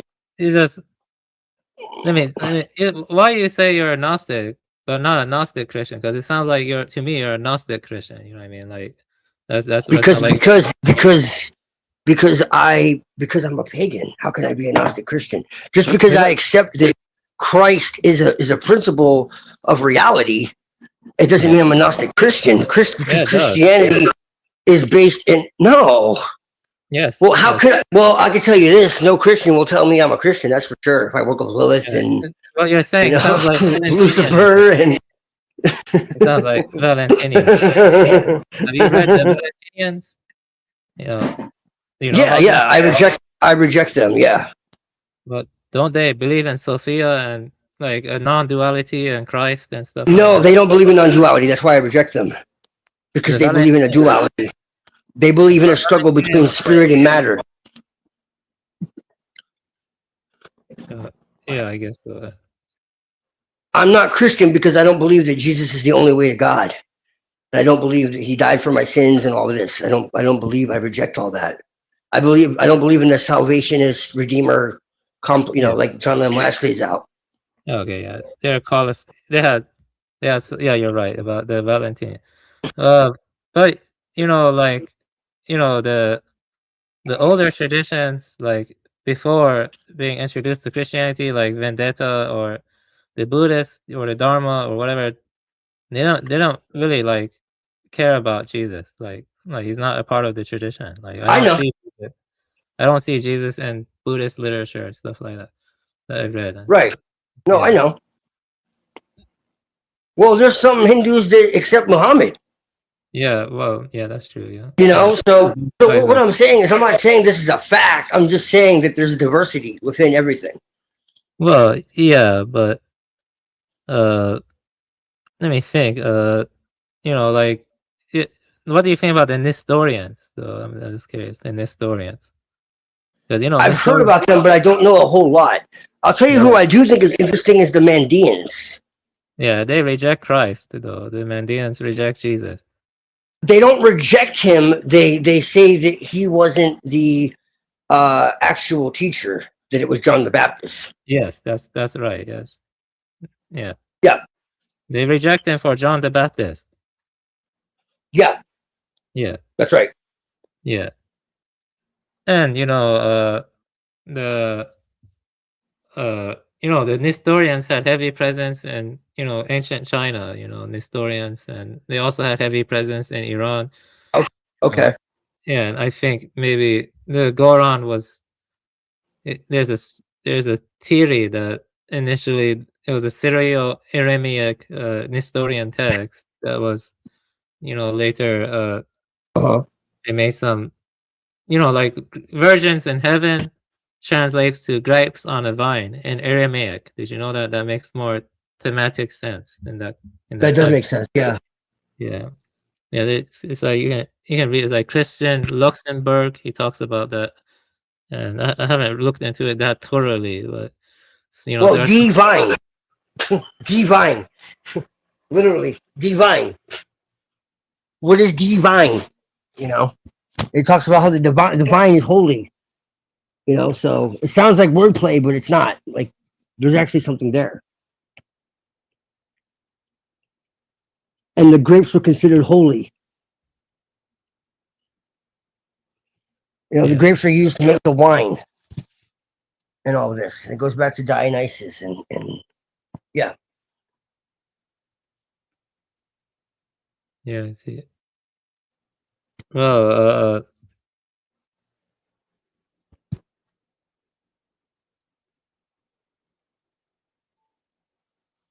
yeah, but yeah, don't get it twisted. I'm not saying that any of this is true. Don't get it twisted. I'm just throwing ideas around and saying, look, people have come to an understanding of what they believe is God through many different avenues, and outside, the main point is outside of priests. That's what interests me. If somebody is given an idea of God by an external authority, that's something different. But if they have an experience themselves, who am I to say, whether or not that's valid? And so that's what I'm saying. But let me say something with I will say that, with civilization, maybe civilization was a mistake. I don't know. But, maybe having priests, in older civilizations help give moral fabric. So that way we wouldn't have experience like right now, whores and Instagram totes, they're being paid more than like people who actually want to do good stuff. See what I mean? So like, yeah, yes, that's the opposite kind of problem. I mean, like the new kinds of priests are scientists and liberals and who promote vice and they promote degeneracy, stuff like that, decadence. You know what I mean? Like, yeah. Yeah, Darwin became a prophet. Yeah. Yeah, like Baudelaire. Like Baudelaire's poetry goes into that. So have you ever read Flowers of Evil? Oh yes.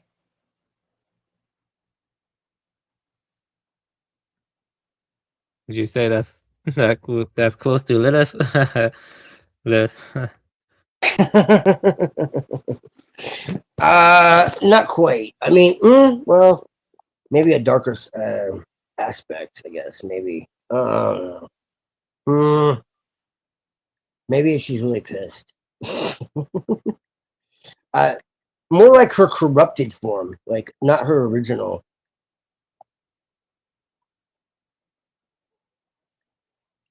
Because I mean, she was, turned into like this, seductress, succubus, vampire,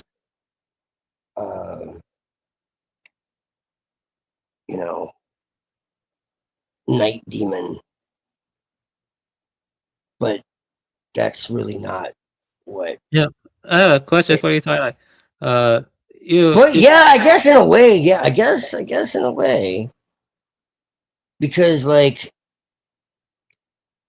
eroticism is like seen as cognition. So it's like, it's about revelation. It's kind of like epistemic. So it's not seen as like moral or informational. It's not, Lilith like does not bond, reproduce, or sanctify. So it's like idealism is like kind of stripped away. And it shows like what is actually desired, what is wanted, what is feared, and how it hides. Like the whole Christian Redeemer complex, like I was saying, it's like suffer, repent, ascend. Lilith is kind of like perceive, choose, and remain sovereign. So it's not like pain is not salvific, which is the Edomite virus. I can go real deep into that, and it has to do with why they abuse people and all this other crap. It's like, no, it's nothing to do with salvation. Darkness is clarity. In the nighttime, like that's when desire stops deceiving itself. That's when hypocrisy dissolves. That's when the mask falls.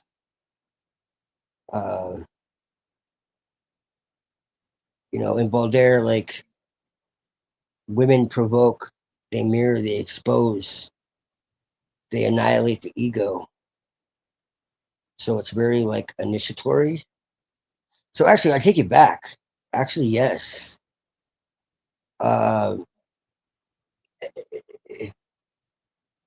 Because Lilith, like stripped of all the bullshit, is like a mode of orientation. And she dissolves like false alignment. She doesn't ask for belief. She doesn't install identity. and it's not really like decadent if you really pay attention. It's like anti-sublimation. It's not really evil. It's not like taboo for its own sake. It's not rebellion for nothing. It's not darkness. It's yeah, like if you see Lilith as the archetype, you know, I guess Balder could be like the manual. So it's kind of like reminding people of what consciousness was before moral architecture, before, you know, the Redeemer complex, before desire was domesticated.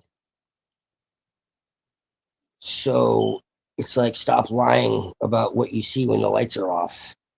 You know, if you ever seen the movie Shadow Hours, I think it was called. It's a very good movie if you understand it as happening within the individual. That's why I love anime. A lot of people don't understand, and I'm sure you do. Is anime is the opposite of Western, you know, media. Western media is all about externalization and about what is happening, you know, externally to the characters and like the action and the content, like thrilling. I disagree you know. about the art house films, like, you know, Ingmar Bergman or like you know, Andrzej Tarkovsky and Robert Bresson, you know, Lars von Trier, stuff like that. You know, art house films are different. You know, they tend to be better. I think they're more contemplative. Yeah. They're more Yeah. No. I know. I'm saying majority. Yeah. Yeah, you have like Memento and like Stranger Things and all that type of shit. Yeah. But I'm saying majority. Yeah, though. Yeah. I would say Yes. majority of anime is like that too. The majority of anime is. Well, that's what I'm saying. Yes. Yeah. Where it's not really focusing on what's going on outside, but really what's going on inside. Well, it depends on the anime. You know what I mean? Well, you know, some anime are, you know, trash. You know, most of them are trash. You know, Well- like well- like Lucky Star or something. You know, like, well, yeah, I mean, yeah. Yeah. But I think the anime does it better than almost any other medium because it can function in a way that almost no other media can, where it can operate on multiple axes, like it, and it can you like with most other media, it's all about like making everything look as believable or you know, like Yeah, I know what you mean. It can like be more everything is psychedelic. You know, like well, like it internal out- can.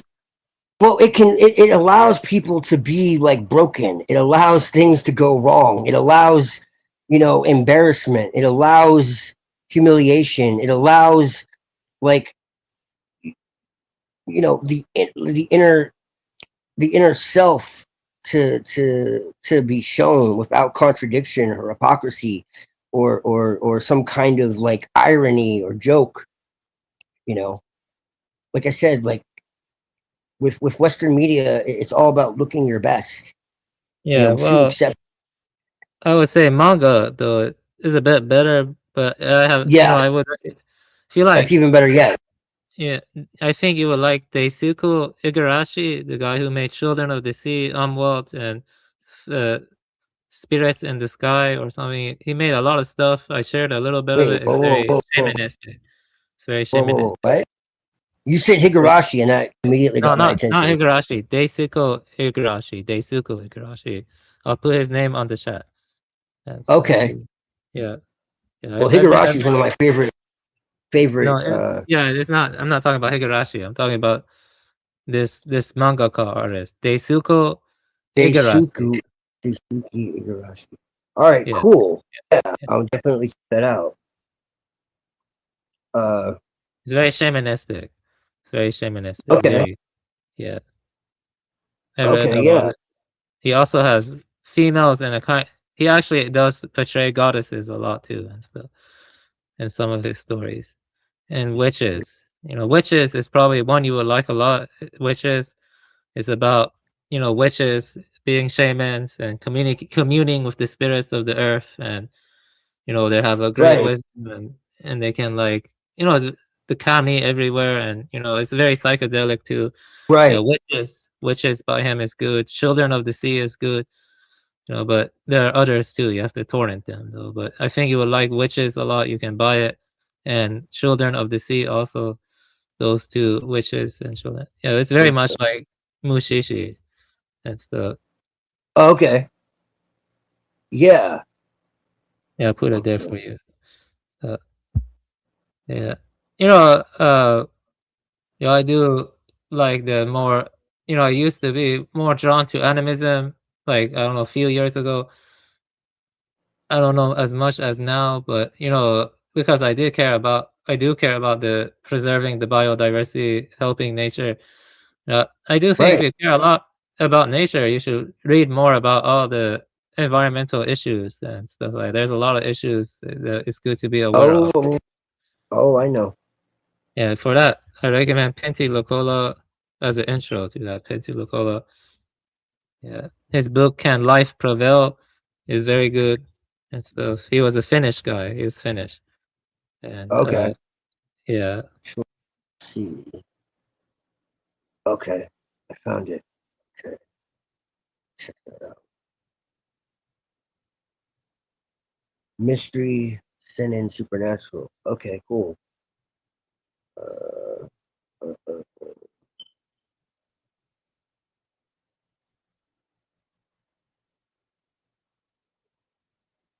Yeah, this stuff is very psychedelic. You can tell by looking at the Google images and stuff. Right. Yeah, I shared it before, actually. Okay, I added it to my list. Witches. Okay. Witches. Mark. Okay.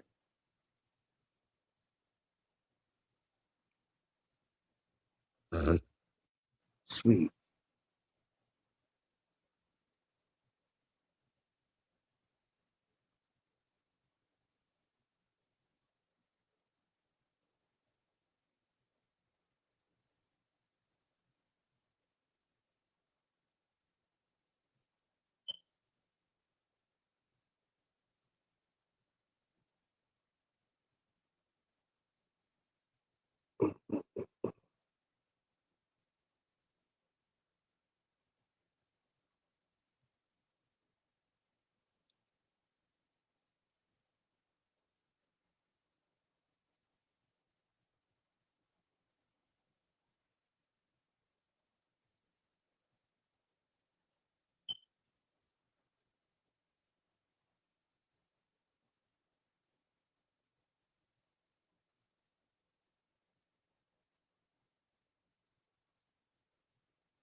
Have you heard of Eden?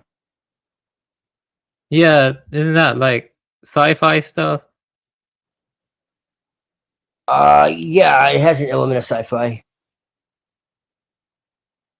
Yeah, that's that kind of stuff. I'm not interested in at the moment. Yeah, I know about it though, but I'm not presently interested in that kind of stuff. Personally, It's right now. pretty wild. Yeah, I can tell. Like I knew about it. You know, it's very cyberpunky and augmentation stuff. Yeah, it's pretty grotesque and stuff. Right. Well, I mean, yeah, it can be. Yeah. But there's a reason for it, though. It's not for nothing. Yeah, yeah. I mean, I'm not saying stuff like that is bad. You know, because I've read and watched a lot of sci-fi stuff too. You know, have I told you I have like a bachelor's degree in neuroscience, a bachelor's degree in computer science, and a master's in robotic intelligence? Like, did you know I have like 3 degrees? Yeah, I remember you mentioning it. Yeah. No, it has a very Gnostic like spin. I mean, it's like not the type of Gnosticism I accept, but it's still interesting. Yeah, of course. Yeah. And it gets into like it has like a worldwide pandemic. It's pretty and then long. there's like, yeah, no, it is. It just came back to my mind. I started it a while ago, and I just realized like I need to return to it. It's. Have you seen Textualize? Have you seen Textualize? Oh yeah, that is pitch black. Yes. That's pretty good. Yes, Yeah. that is a perfect. That is a perfect example of what they want to do and what's going on. So And I've that's been like watching 20 plus Shiki. years ago now. So I've been watching Shiki based on your recommendation. I'm halfway through it. It's not really drawing me in. It's not drawing me in as much. You know, it's not bad, but the characters are kind of annoying. So even Summertime Render is similar. Because it has like imposters. I want to watch that. I haven't watched it yet. I'm going to. I like that one a bit more than Shiki so far. Summertime Render. Yeah, it is similar to Higurashi kind of also. I like the local communal setting and the rural environment in Shiki a lot. But man, the characters are kind of slow, like they're kind of dense, like it's okay though. I mean, I suppose maybe a little bit. Yeah, I'll finish it though. I'll finish it though. I like the story. Yeah, the vampires are cool. The vampires are not purely evil. I can tell that. They're more right. Yeah. Yeah, that's well. That part is well executed. I agree with you. I can see that. Yeah. Yeah. I'll be back in 2 minutes. 2 minutes. I have to go use the bathroom.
I'm back. You there? I'm back. You there?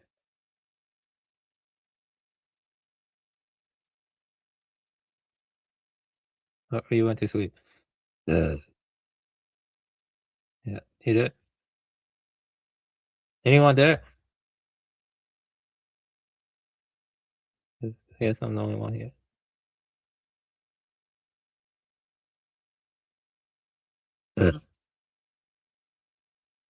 Yeah. I'll still be here for like 5-10 minutes. Then I'll go to bed. Stay up late. Yeah, I'm here, but pretty tired. Yeah. But yeah, I think Are you Neuro's gone for sure. Yeah. Yeah. Yeah, I have a lot to read and stuff.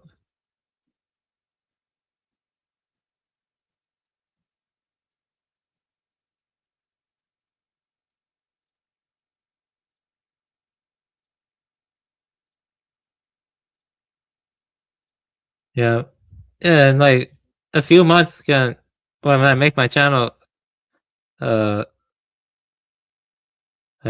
You think you can talk to Skribina on my channel?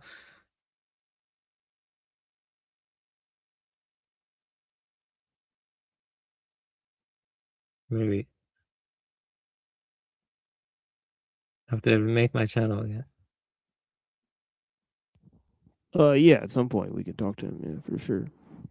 Yeah, I shouldn't have deleted my channel while drunk. I think it would have had many views by now because that one video I was talking about that only had 20 views, it has 1.6 million views now. Oh, I was talking about it when it had only 20 views. You believe that? And now it has 1.6 million views. I think so. You believe that? It's about the Japanese birds, the Japanese tits, and their grammar and their language. So the basic syntax. I was talking about that when I only had 20 views, and now it has 1.6 million views. And maybe I had bad karma or something. Yeah.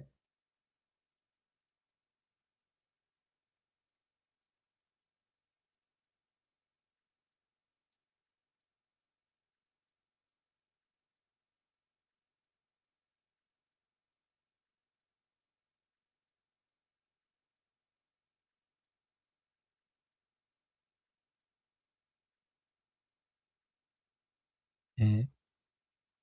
And had bad luck. Can't even get a job. It's okay.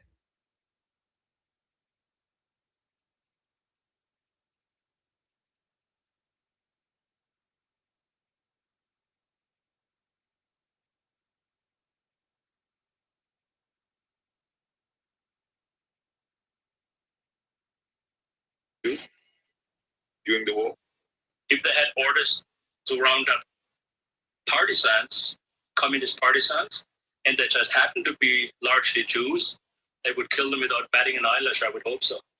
Because the rule was that people that were encountered being partisans were to be eliminated, just like Israel does with the Palestinians. You know? The let's say, historian belief that we share and you don't, probably. Well, it just depends on, there's a book out called The Founding Myths of the Israeli State. I've got an article here by Yehuda Bauer, Auschwitz, The Dangers of Distortion, in which he talks about the founding myths of the Israeli state and the early Zionists that inflated the numbers in Auschwitz. And now, embarrassingly, they have to reduce them from 4 million to 1.1 million or 1.5 million, depending on whose lies you want to believe. So you are a state that is also founded in myths.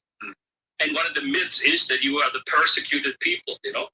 I'll tell you that the Jews inflicted as much pain as was inflicted on them. You have no copyright on pain. What can you tell me a little bit about the pain that we inflicted on others? Ilya Ehrenburg, the Jew, whose papers were turned over to Israel, even though he was the Soviet Minister of Propaganda under Stalin, was responsible undoubtedly for the rape of millions of German and East European women and the murder of hundreds of thousands of German soldiers. Now, if Tom Metzger in the United States, a right-wing propagandist with a little newspaper of circulation 4,000, can be dragged into court and held responsible for one murder that somebody committed who read his newspapers, then I hold Ilya Ehrenburg, the Jewish propaganda minister of the Soviet Union, responsible for all the murders and rapes committed in the name of that regime. That's the way it is. By the way, I interviewed him. Did you? Mr. Metzger. What time? About 4 years ago. Right. 4 years ago.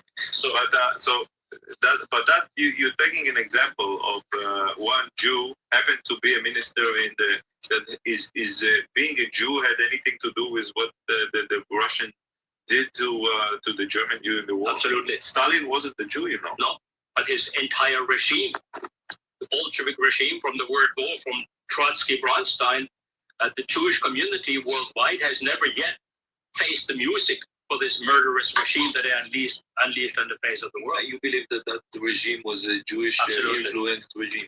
Certainly. You know that the irony is that he killed later Stalin killed many of those Jews. So what? During the Slansky trials in Czechoslovakia, a Jewish judge sent the Slansky brothers to the gallows. You know, there's lots of times when Jews kill Jews. Jews are not, you know, this is a Gentile fallacy that Jews stick together like birds, that you don't have internecine strife, you know. I mean, Jabotinsky and Menahem Begin didn't get along, and others didn't either, you know. So Jews are not about not killing Jews, right? Power is about power, you know, whether you're the Stern gang or somebody else, and murderous thugs are murderous thugs. Do you yourself hate Jews? I don't hate Jews, huh? I dislike intensely their parasitic nature and actions in the world, I do. In any way you think that they are inferior than you? Less skilled? Are they less intelligent? No, there are many Jews that are far more intelligent, far more skilled than I am.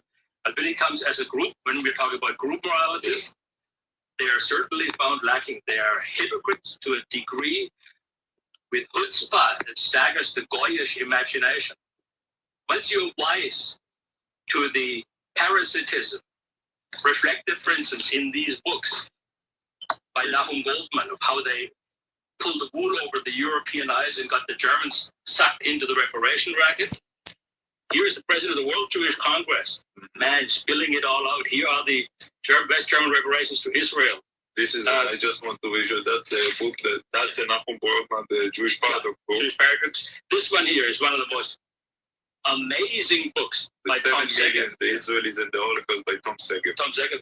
What did you learn from, I know him very well. Yeah. What did you learn from that book? What a despicable liar, for instance, Menahem Begin was. That Menahem Begin ran around Israel election campaigning, talking about how he saw his father shot by the river Buk, how the river was red with blood, and then his sister is being interviewed, and she says, Menahem was already gone to the Soviet Union by that time. He wasn't around to see anything. In other words, here's the Prime Minister of Israel, formerly on a wanted poster by the British for being a cutthroat gangster, lying his face off to the people of Israel, agitating them, abusing them. And that's the caliber of leaders that I'm afraid have to give no moral lectures to German people, whether my generation or my father's generation. That's, I see that you have a Mossad file. That's right. Also, I want to come. So you think that Ilya Ehrenberg is a special case? Let me give you the case of another Jew, Solomon Morel. 60 Minutes to show on him. Now, John Sack is a Jew from New York. He wrote this book about this Jewish murderer in Poland that was in charge of a concentration camp after the war.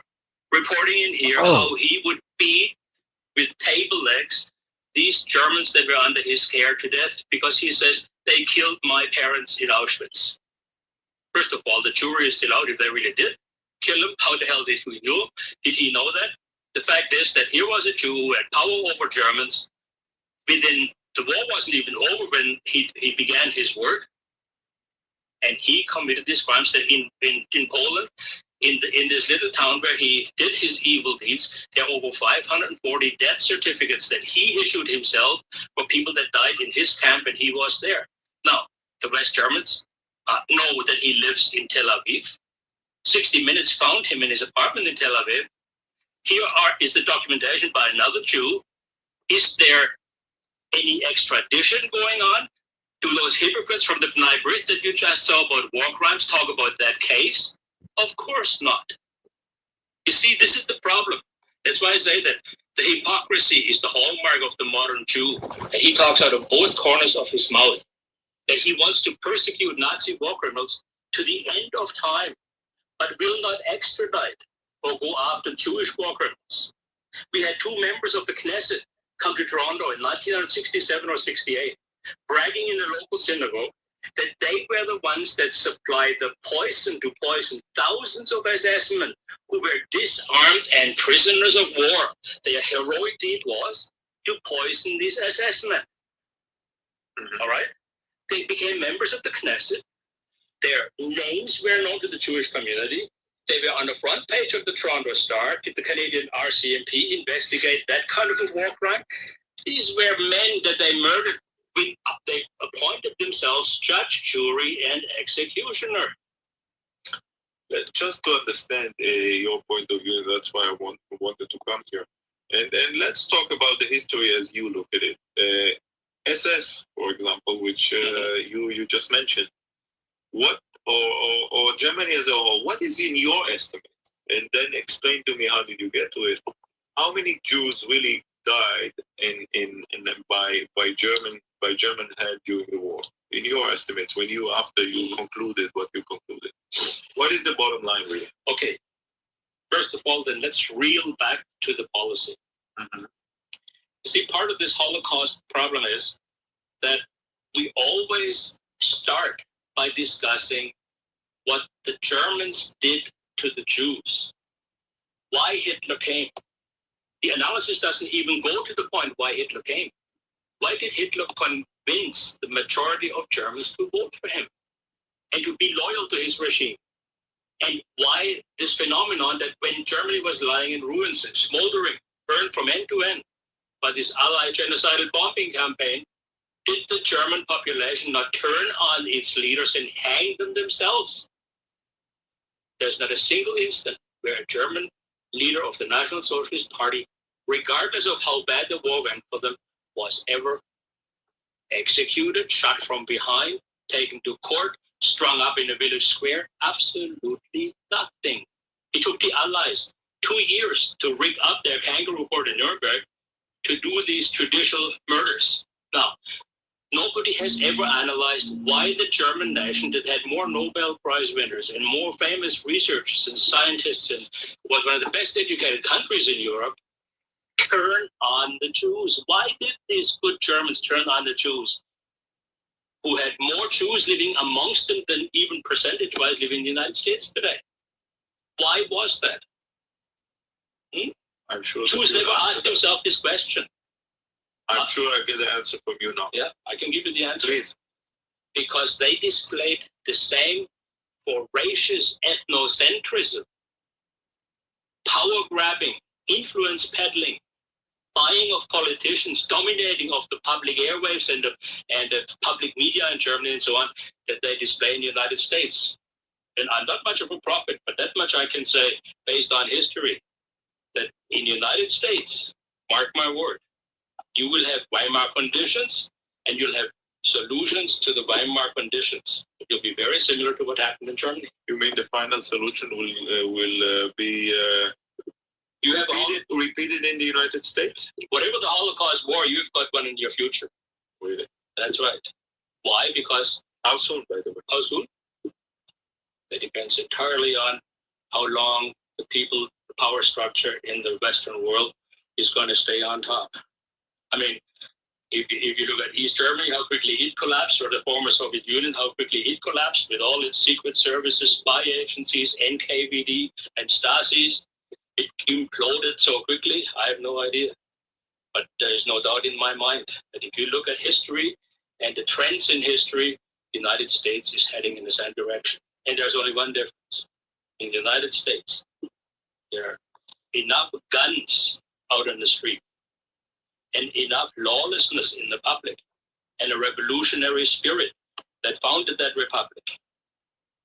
This is not Germany, where the only people that had guns were hunters and soldiers and policemen. The United States is armed to the teeth. They have a spirit of revolution in their blood. They are heroes, are people who turned against what they call tyranny and foreign occupiers and so on. When the day will come, it will be a happy day for you? It will be not a happy day for me. I believe in karma. I believe in karma. I behave every day knowing that my karma will catch up with me if I were to lie to you and sit here and mealy-mouthed tell you stories that in my heart are not true. That's why you, as an Israeli whom I never met before, most likely will never meet again, I'm witnessing before my God, my conscience, my concept of philosophy of life, exactly what I feel like, because I hope that history sent you here and that you will go back to wherever you go and say, there is a guy in Canada that has paid the price, being bombed twice, being burned out nearly twice, have been hounded by the Jewish lobby into jail cells after jail cells and court case after court case. And maybe he, our enemy, is holding up a mirror to us that would be very worthwhile to look into. So that's my point. Going back to the question, and I ask you, and you basically put the pretext to what happened in the World War II. I'm saying to you that Adolf Hitler was an organic outgrowth of Jewish behavior and Jewish ethnocentrism in the heart of Europe. So Jews invented Hitler? No, Jews created Hitler. Really? That's right. Because there is no anti-Semitism without Semitism. The one presupposes the other. Anti-Semitism only arises, and I'm not the one who invented that. Look at Theodor Herzl. Study Theodor Herzl's concept, And every time when Jews were unhappy and wanted to have a place of their own and express themselves and so on, a reaction set in. Why not? They were, the way they behave, irritants. And so this is what anti-Semitism means. First there is Semitism, and then there's anti-Semitism, which of course is a misnomer because the Khazars of Israel are not Semites, but nevertheless we're talking about the propaganda term anti-Semitism. So Hitler was created. What did Hitler, and eventually in your mind, after your research, what was there a final solution? No. The final solution that people talk about, that the Germans had envisioned, was a Europe without Jews through emigration. Every document that I've ever seen points in that direction. And to say that Hitler had this idea of the final solution.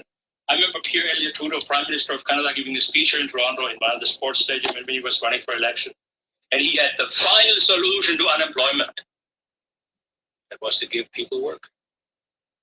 So he had no plan to gas the unemployed. And Hitler never had any plan to kill the Jews. During my 9-year legal trials here in Toronto, reflected in this thick red book here, 12,700 pages for the last trial, 7,000 pages for the previous trial.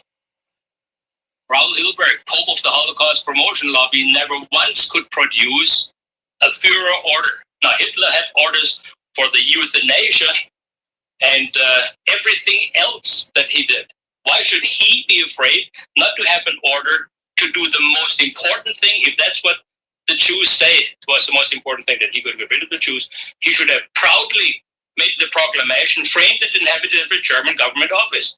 Why did he care for history not to record that he wanted to exterminate the Jews? But there is no such order. To this day, all these Holocaust hypocrites to the contrary, not a single Führer order has been found. And to the embarrassment of Raoul Hilberg, who perjured himself in my first trial, in the footnote of his second edition to his book, he removed the idea of a Führer order. There was no order. There was no order, Mr. no Sanders, plan, what was no budget for the operation of killing Jews. So how did operation of killing the Jews happen, or did it? There were cases of Jews being executed. There was a policy of incarceration for certain Jews. Not all Jews. There were over 5,000 Jews alive in the capital of Adolf Hitler's Germany at the end of the Second World War. They got even their food ration cards. In Berlin? In Berlin. And they had a functioning synagogue until the Allies bombed it. It was a rabbi that came in by train from Prague to perform marriages, bar mitzvahs, and so on. Concentration camps existed? Of course. Of course, but not for Jews. The population of the concentration camps in Germany, in Dachau, for instance, when the Allies took it over, 29th of April 1945, the percentage of Jews in Dachau, which was then touted by Hollywood to be the big extermination camp, was less than 12%. And in Auschwitz, the grotesque numbers that are now being flung about, first it was 4 million here. Before my trial, 4 million people suffered and died here at the hands of the Nazi murderers between the years 1940 and 1945. And then comes my trial, where for 2 weeks we talked about numbers with Raoul Hilberg and the others. Look, nothing is on the tablets anymore, because the Poles finally saw the light, a little egged on by a worldwide media campaign through internet, television, satellite broadcast, radio broadcast, and so on. And now it took them till 1995 to agree on another set of lies. Another set of lies. Yeah, right. So now, here they say it was 1.5 million, 100 millionen. And in the other articles that I have dug out, we have here Daily Telegraph, Auschwitz death reduced to 1 million. What would the number that you increased in there? I was a kid of 6 years old. I am saying to you, in the founding myths of the Israeli state, I'm saying to you, if I was a Jew of your age and younger, I'd be extremely careful what kind of history my elders passed on to me. Right.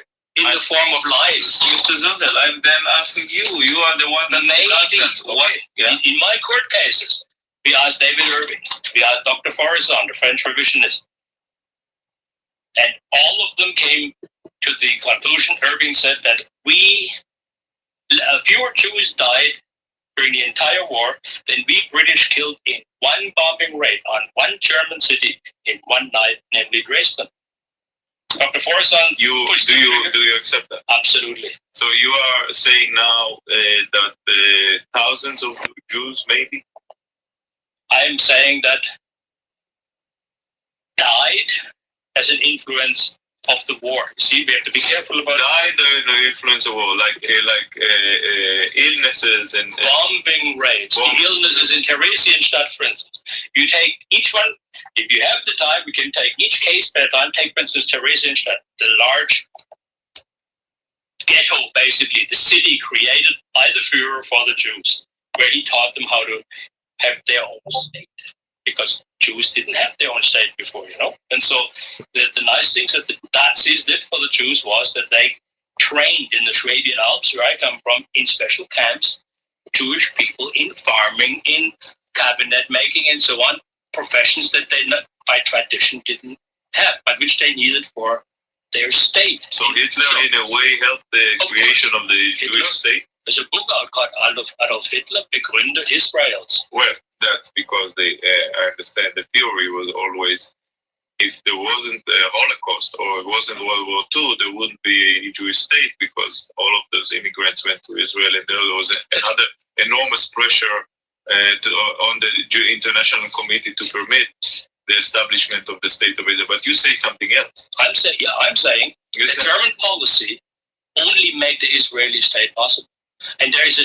You are saying also that if Hitler would been alive, he would, for example, permit the existence of a Jewish state. Maybe not in Israel, but someplace else, because the Israelis historically, with 82% of the Israeli population not being Semites but being Khazars, converted to Judaism 800 years after Christ. So and later, there is a chance that Hitler would have recognized the Jewish state. Of course. It's the collaboration, as outlined in this book, The Transfer Period, by a Chicago Jew called Edwin Black, details the collaboration between Adolf Hitler's Germany and the early Zionists.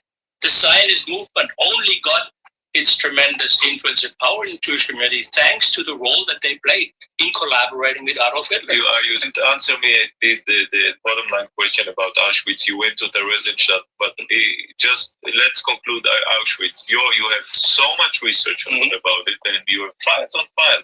What was the number that you concluded that we'll say, credible? How many Jews died at Auschwitz? Less than 20,000. In all these satellite camps, including Auschwitz, and they died not of gassing.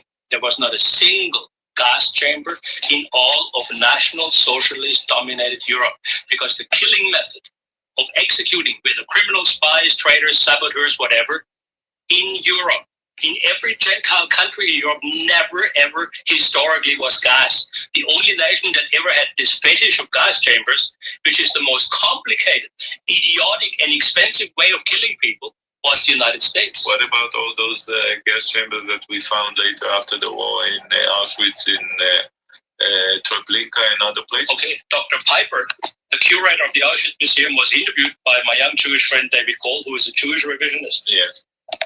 On tape, Dr. Piper admits that the facilities that they're showing there were reconstructed after the war by the Soviet Army and the Poles.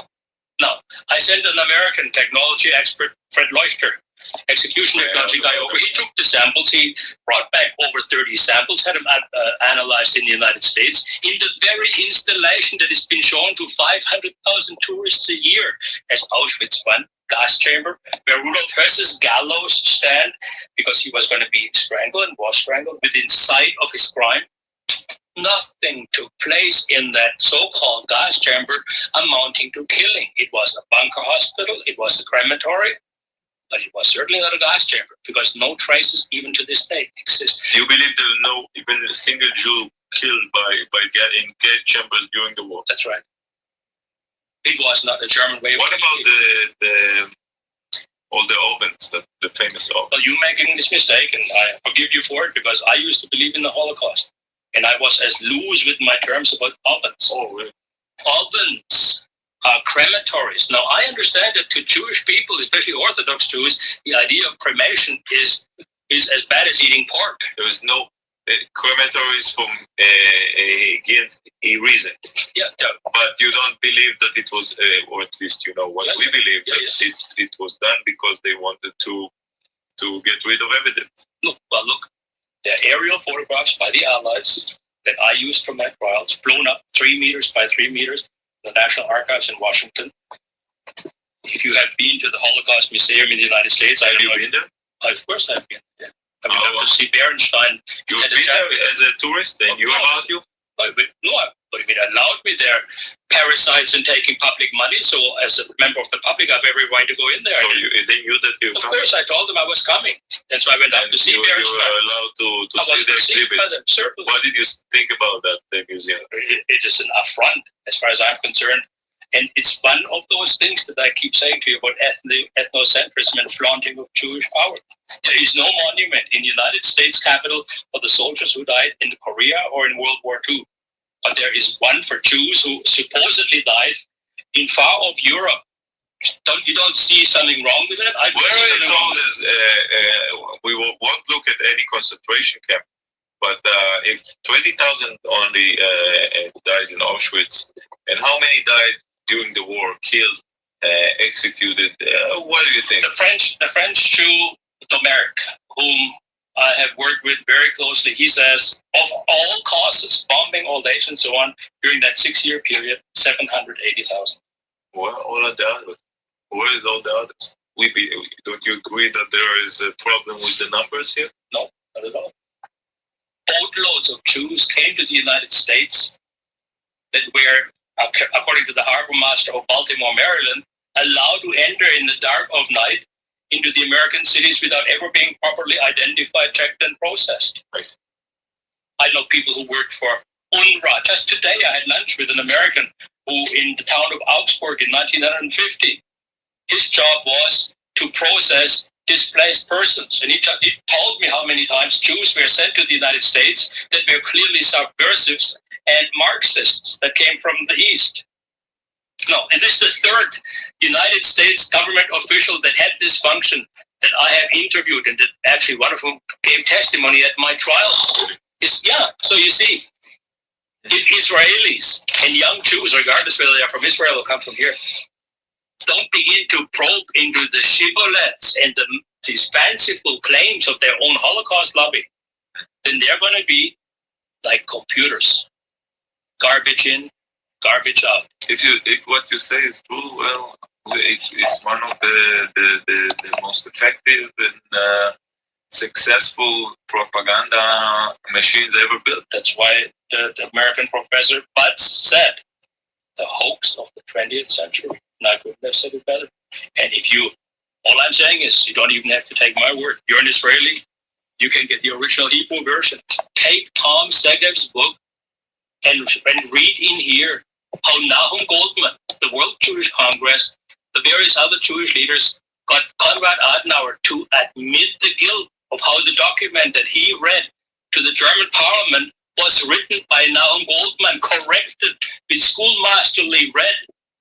The arrogance of these people to dictate to the Germans this policy, and the German nation was saddled since with this. I bet that Mr. Segev will shiver. It's a gold mine. Will shiver. It's a gold if mine. If you hear you using his book I have used Tom Zegev's book over the airwaves in the United States in radio programs and TV programs, in public lectures, because Tom Zegev gave to the world something that the Americans and the Germans and the British don't have access to yet, but thanks to Tom Zegev and Israeli laws we do. And that is that in your country, the diplomatic papers are open for public scrutiny after 20 or 30 years. In America, they're still not open. In Germany, they're still not open.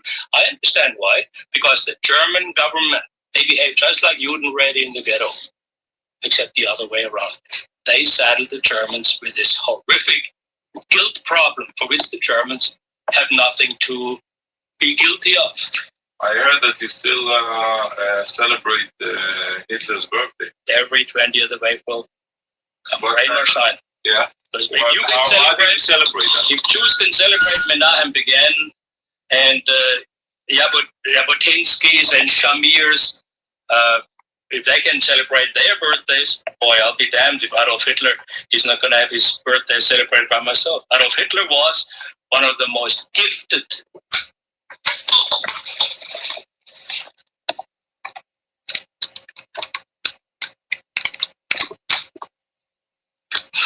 Yes. Most gifted. One of the most gifted and intelligent leaders. Oh, Ostrovsky on here. Yeah. Okay. So another good Jew, I'm sure. Of course, another good Jew. Or in your mind. Well, naturally. Did you ever talk to him? I tried to get him to cooperate on a project. He interviewed for my television show, but he backed off. Oh, so, yeah. Oh really? Yeah. But he left his legacy anyway. Oh, so you use his legacy? Of course I do. That's right. So Hitler was one of the most gifted and the most sought out and wined and dined leaders in German history. Kings and queens and dukes of Windsor and presidents and prime ministers came and went to see him. Every civilized government recognized him. The Zionist movement lionized him. They came and visited and sat in Berlin. And he left Germany. No, that's a misnomer, you see. Really? Of course. Are you dispute that Germany was in ruins in May 45? But thanks to Adolf Hitler. It was thanks to the murderous gang installed by people like Ehrenberg in the east and by Roosevelt in the west. Whatever.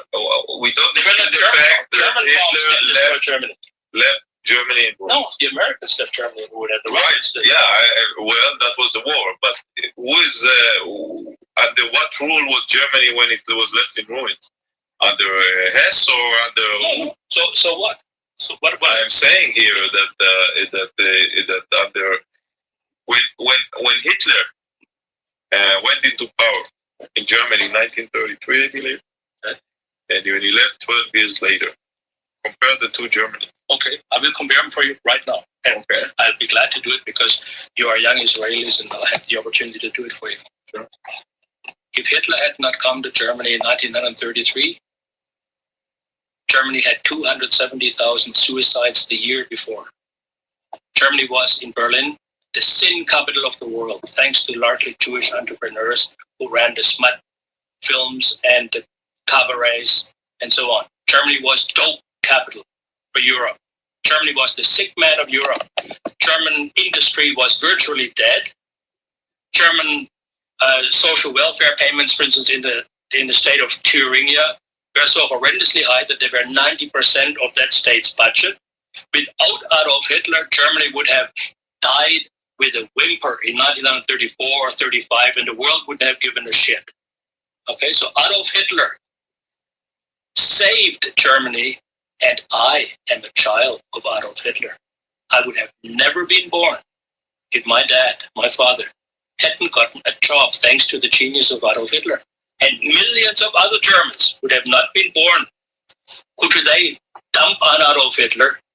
They deserve their miserable lives to this man who saved Germany, gave them work, bread, and honor for at least 12 years. So Germany at least didn't live on its knees or crawl on its belly for 12 years, like it has done since Adolf Hitler's demise. At least he gave the Germans 12 years of liberation and freedom. Now, you can immediately smirk and say, but what about all the concentration camps? What about all the concentration camps? Every other country in the Western world resorted to concentration camps. Israel does exactly the same thing. I'm talking about 20 million. You're talking about the people that he saved. I'm talking about 20 million. How many Germans died in the war? 10 million. 10 million. 10 million. So, you're talking about to defend your freedoms. Today it's 100 million people. To defend the freedom of 100 million people sometimes is expensive. So the idea that 10 million Germans died in the war at the hand of Germany's enemies. I just came back from the meeting in Wehrmacht soldier. Mm-hmm. In can tell you exactly where. Mm-hmm. In Kitchener, in senior citizen near the club, or the German club, one of the clubs, and we talked a lot about his experience during the war. He's 82 years old, still shoveling snow like he was 50. Great looking man, and and we talked about his experience in the war. He was serving in the Wehrmacht. He was injured twice, and he told me, "I believed in Hitler. The situation was horrible when he was elected, and he gave us pride. But he said whatever he did during the war was crazy. He died crazy." He said, "That was our biggest mistake." Now let me ask you. This is a Wehrmacht soldier that contributed to your... There were 18 million Wehrmacht soldiers, I beg your pardon. What was his rank? What was his station in life after the war? What is he famous for? What has he accomplished? Has he had insights into the records of the Second World War? Does he know the conniving that went on? Does he know Viktor Suvorov's book about Stalin going to overrun Europe? None of these Wehrmacht soldiers. I've met these Wehrmacht soldiers over here and over in Germany just because they were drafted into an army. Got a piece of paper with a swastika on it, said go, and they went. There's nothing heroic about that. They were just ordinary men doing an ordinary job. The man that you quote to me anonymously, I don't know what he did in Canada. They died. They spilled their blood for their country. Well, why not? So did Frenchmen, Englishmen, American, Russians. So do Israelis in Israel. What does that mean? Does it mean that this anonymous poilu, that Lancer that you quote to me, had any insight whatsoever to give any credence to what he says, whether Hitler was crazy or not crazy? Who is this simple man if he doesn't have any credentials? Is he, in your opinion, in the minority? Is he? In the minority? His views are in the minority? No, in the majority. He's the majority. Of course. But is the majority automatically always right? Of course. Not automatically. Maybe in this case, but we probably differ. But let me ask you a question. You mentioned your father, and it was very, very interesting. You were only, for my calculation, you were 6 years old when the war ended. Tell me a little bit about your family experience. You were born, of course, only 1940 or 1939. Where's your family come from? And tell me a little bit about your background. I was born in a small town in the Black Forest in Germany, and my family lived in a house that had been in our family for 400 years, still is in my family, and it's the oldest house virtually in the village. So we're looking at 15th, 16th century architecture and discomforts. We had goats, sheep, cats, dogs, chickens. Farmers. We basically lived. My father was a lumberjack, and we lived outside the cash economy. We made our own tools and everything else. If you want to look at Renaissance man, you're looking at one. My father went off to war in 1938 to get his Wehrmacht training. Never came back except for a leave once in a while till 1947 in the fall when he was released from prisoner of war camp. So he fought as a Wehrmacht. So yeah, my father, in the Russian front? No, my father was an ambulance-trained medic, and he would go to behind the front lines, pick up the wounded and near dead, and bring them back to Germany. And what a man or woman does with himself or herself is important. How they comport themselves, how they conduct themselves. And during my trials, I had Joseph Ginsburg, a Romanian Jew, testified for me. If you ever had the interest, check into his testimony. He said it would be good for the Jewish community and for the German community if there were more than one Ernst syndrome. What I do, in my opinion, is socially useful. It is not only justified historically. If Israel, the nation, or the Jews as a people were befallen by a tragedy, the way the German nation was befallen by this tragedy of losing this war, having to totally surrender and so on, I hope that some young Jew in Israel or in the diaspora would get up and have as much vim, vigor, and chutzpah as I have in defending the Jewish people. Twice, by the way. Twice Germany fell on the knees in surrender. Sure. In less than 40 years. Sure. But you didn't conclude that your father came back from concentration camp in 47. Yeah. And what happened then for you? For me, I was a kid in school. I was one of the better, more intelligent kids in school. I was always the top of the class, first, second, or third. And I showed an early kind of penchant for drawing and became, after an artist, was trained as a graphic artist for 3 years, did what most European kids did at that time, had an apprenticeship in the graphic arts, and was a pacifist because my mother was a very strong Christian, Seventh-day Adventist. You are a pacifist? Certainly. You're still a pacifist? Still a pacifist. Really? So if you have been born you will be grown up in Germany during the war, you wouldn't enlist? I would have been most likely inside some concentration camp, really? Refusing military service.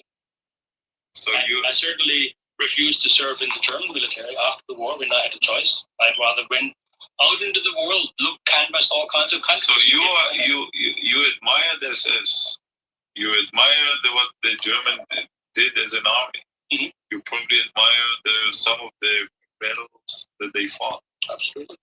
But you wouldn't participate in any one of them. Right. It seems to be a contradiction in terms, but to me it is not. I am what I consider a militant pacifist. I go on demonstrations.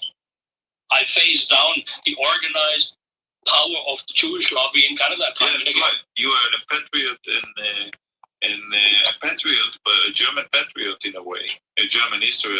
I'm sure that you're not very happy about this Germany today, but you wouldn't, and you are proud of those 12 years.